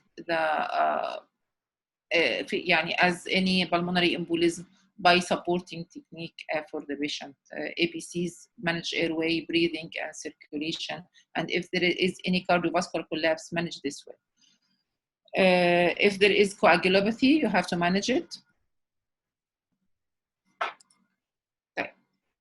Acute liver, fatty liver or pregnancy, it is a rare condition. It's uncommon, 1 in 15,000 pregnancies. It appears like the onset in the late third trimester. Patient comes with some GIT upset and jaundice, abdominal pain. It might advance up to coagulopathy, encephalopathy, and renal failure. We have to recognize this patient early so we can get a better outcome. This is the supposed pathophysiology. There's a theory about this, the mother carrying a fetus homozygous for a specific mutation of long chain 3-hydroxyacyl-CoA dehydrogenase, and this is the problem why the mother got this devastating condition. Again, the solution is to deliver the fetus and deliver the baby and give the mother support. No reversal, unfortunately, without delivery. Usually there is improvement after delivery of the baby, 2 to 3 days. The good luck that we are usually near the term, and so we can deliver the baby safely. Be careful of the placental damage and the baby, and then give supportive measures for hepatic failure. Give specific measures like plasmapheresis, it's still mentioned. And if no improvement after delivery of the fetus, there is no other solution other than liver transplant. Peripartum cardiomyopathy, it is a cause of heart failure in peripartum, late pregnancy, or up to 5 months after delivery of the baby. There is a criteria to diagnose peripartum cardiomyopathy, that the heart failure within the last 4 weeks, last month of pregnancy, and within 5 months of delivery. The patient should not have any cardiac illness before, and no other cause for this heart failure. And left ventricular systolic dysfunction is the diagnostic for this situation. It is a supportive measures like heart failure. Etiology here is not actually known, but some telling about some sort of immune response against the fetal antigens.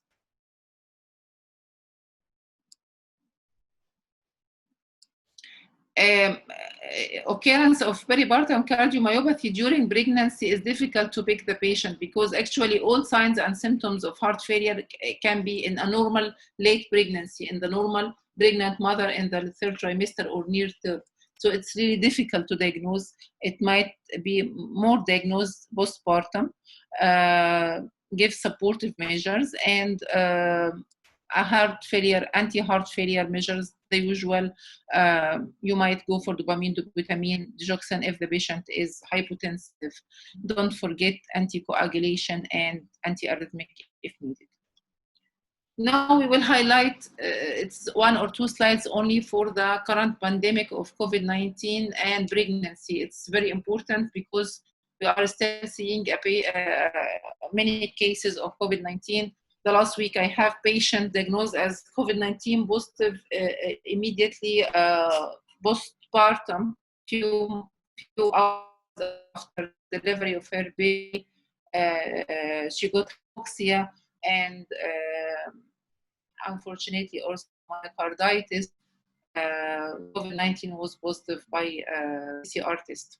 So still, we are still affected by this pandemic, and in the pregnancy, it might be having a different setup.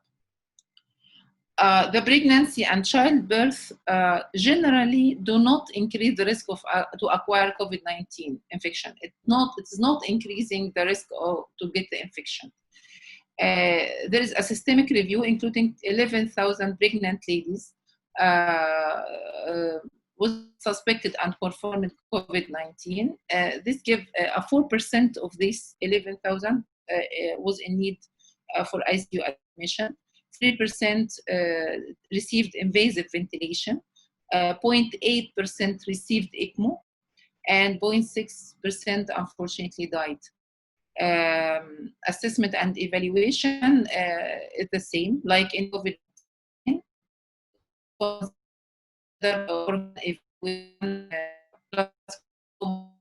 Complication like that.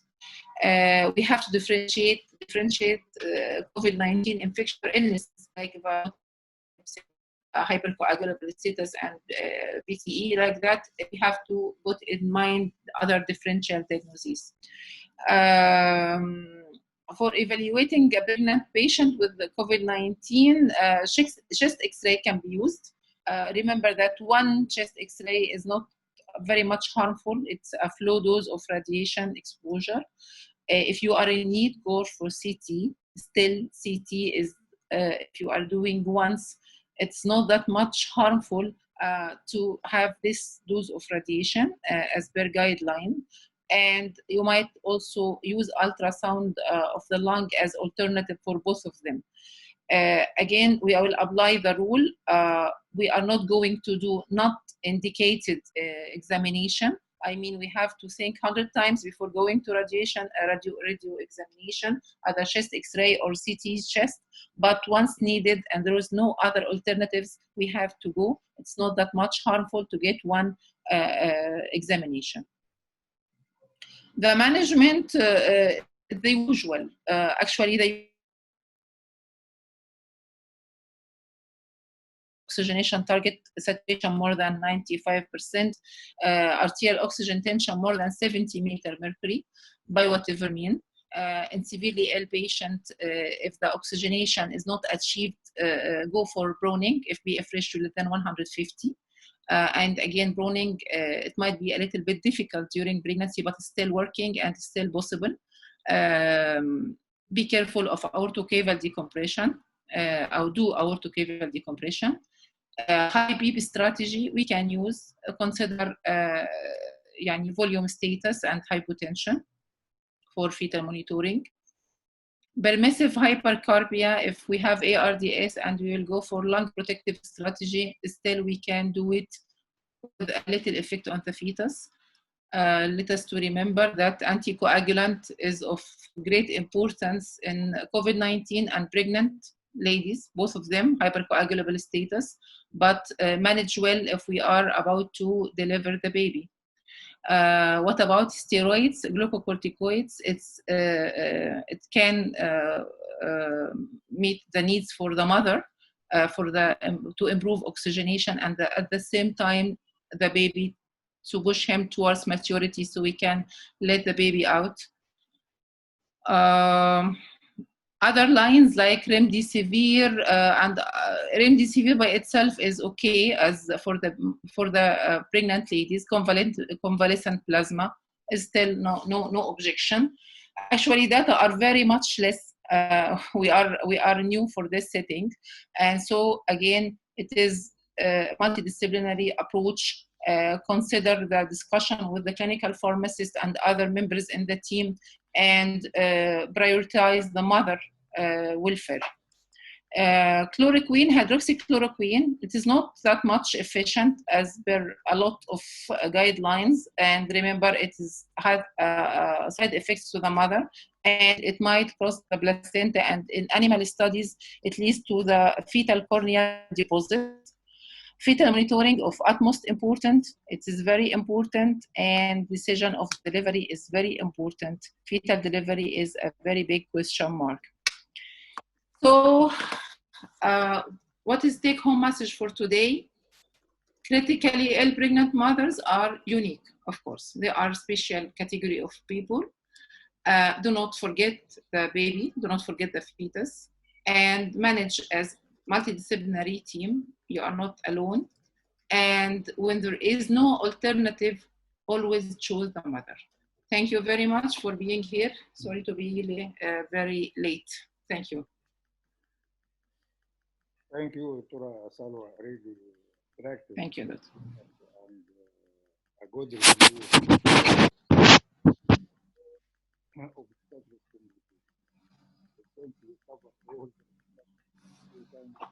الو الصوت واطي شويه يا دكتور سمير معلش.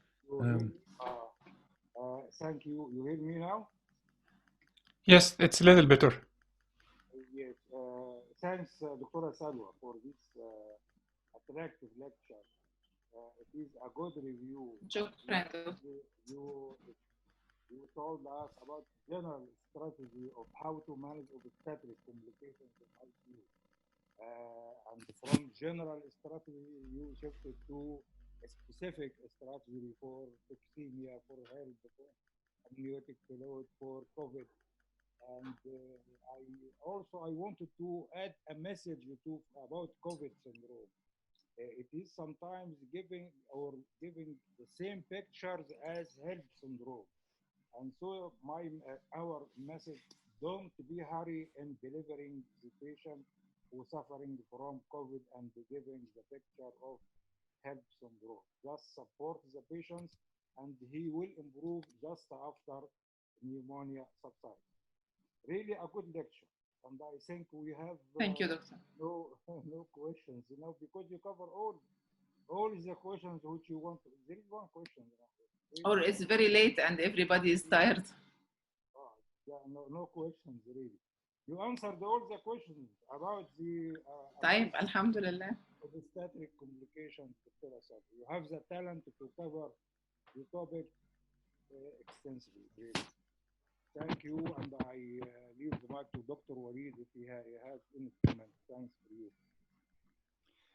Thanks very much for all colleagues tonight. Again, we are beyond time for 19 minutes, so my sincere apologies for that. Lectures were really interesting, so we had to stay and not to interrupt. So my full appreciation and my sincere apologies. And last thing, see you next week with two of the anesthesia and ICU lectures. Next week, next Saturday, will be the week number 19 with anesthesia for neurosurgical procedure with Dr. Walid Ali. He was the very first speaker talked in this session, and he talked to us this first session on communication skills in anesthetics. And the second lecture will be in tumor lysis syndrome from Dr. Adel Hussein. I think he covered 2 or 3 topics previously. So see you next Saturday, and thanks for our eminent speakers for tonight, Prof. Salwa Khattab and Prof. Mu'taz Abdurrahman. Thanks for the moderator of the session, Prof. Samir Ansari. See you all next week, inshallah. Thanks very much. Assalamu alaikum wa rahmatullahi wa barakatuh.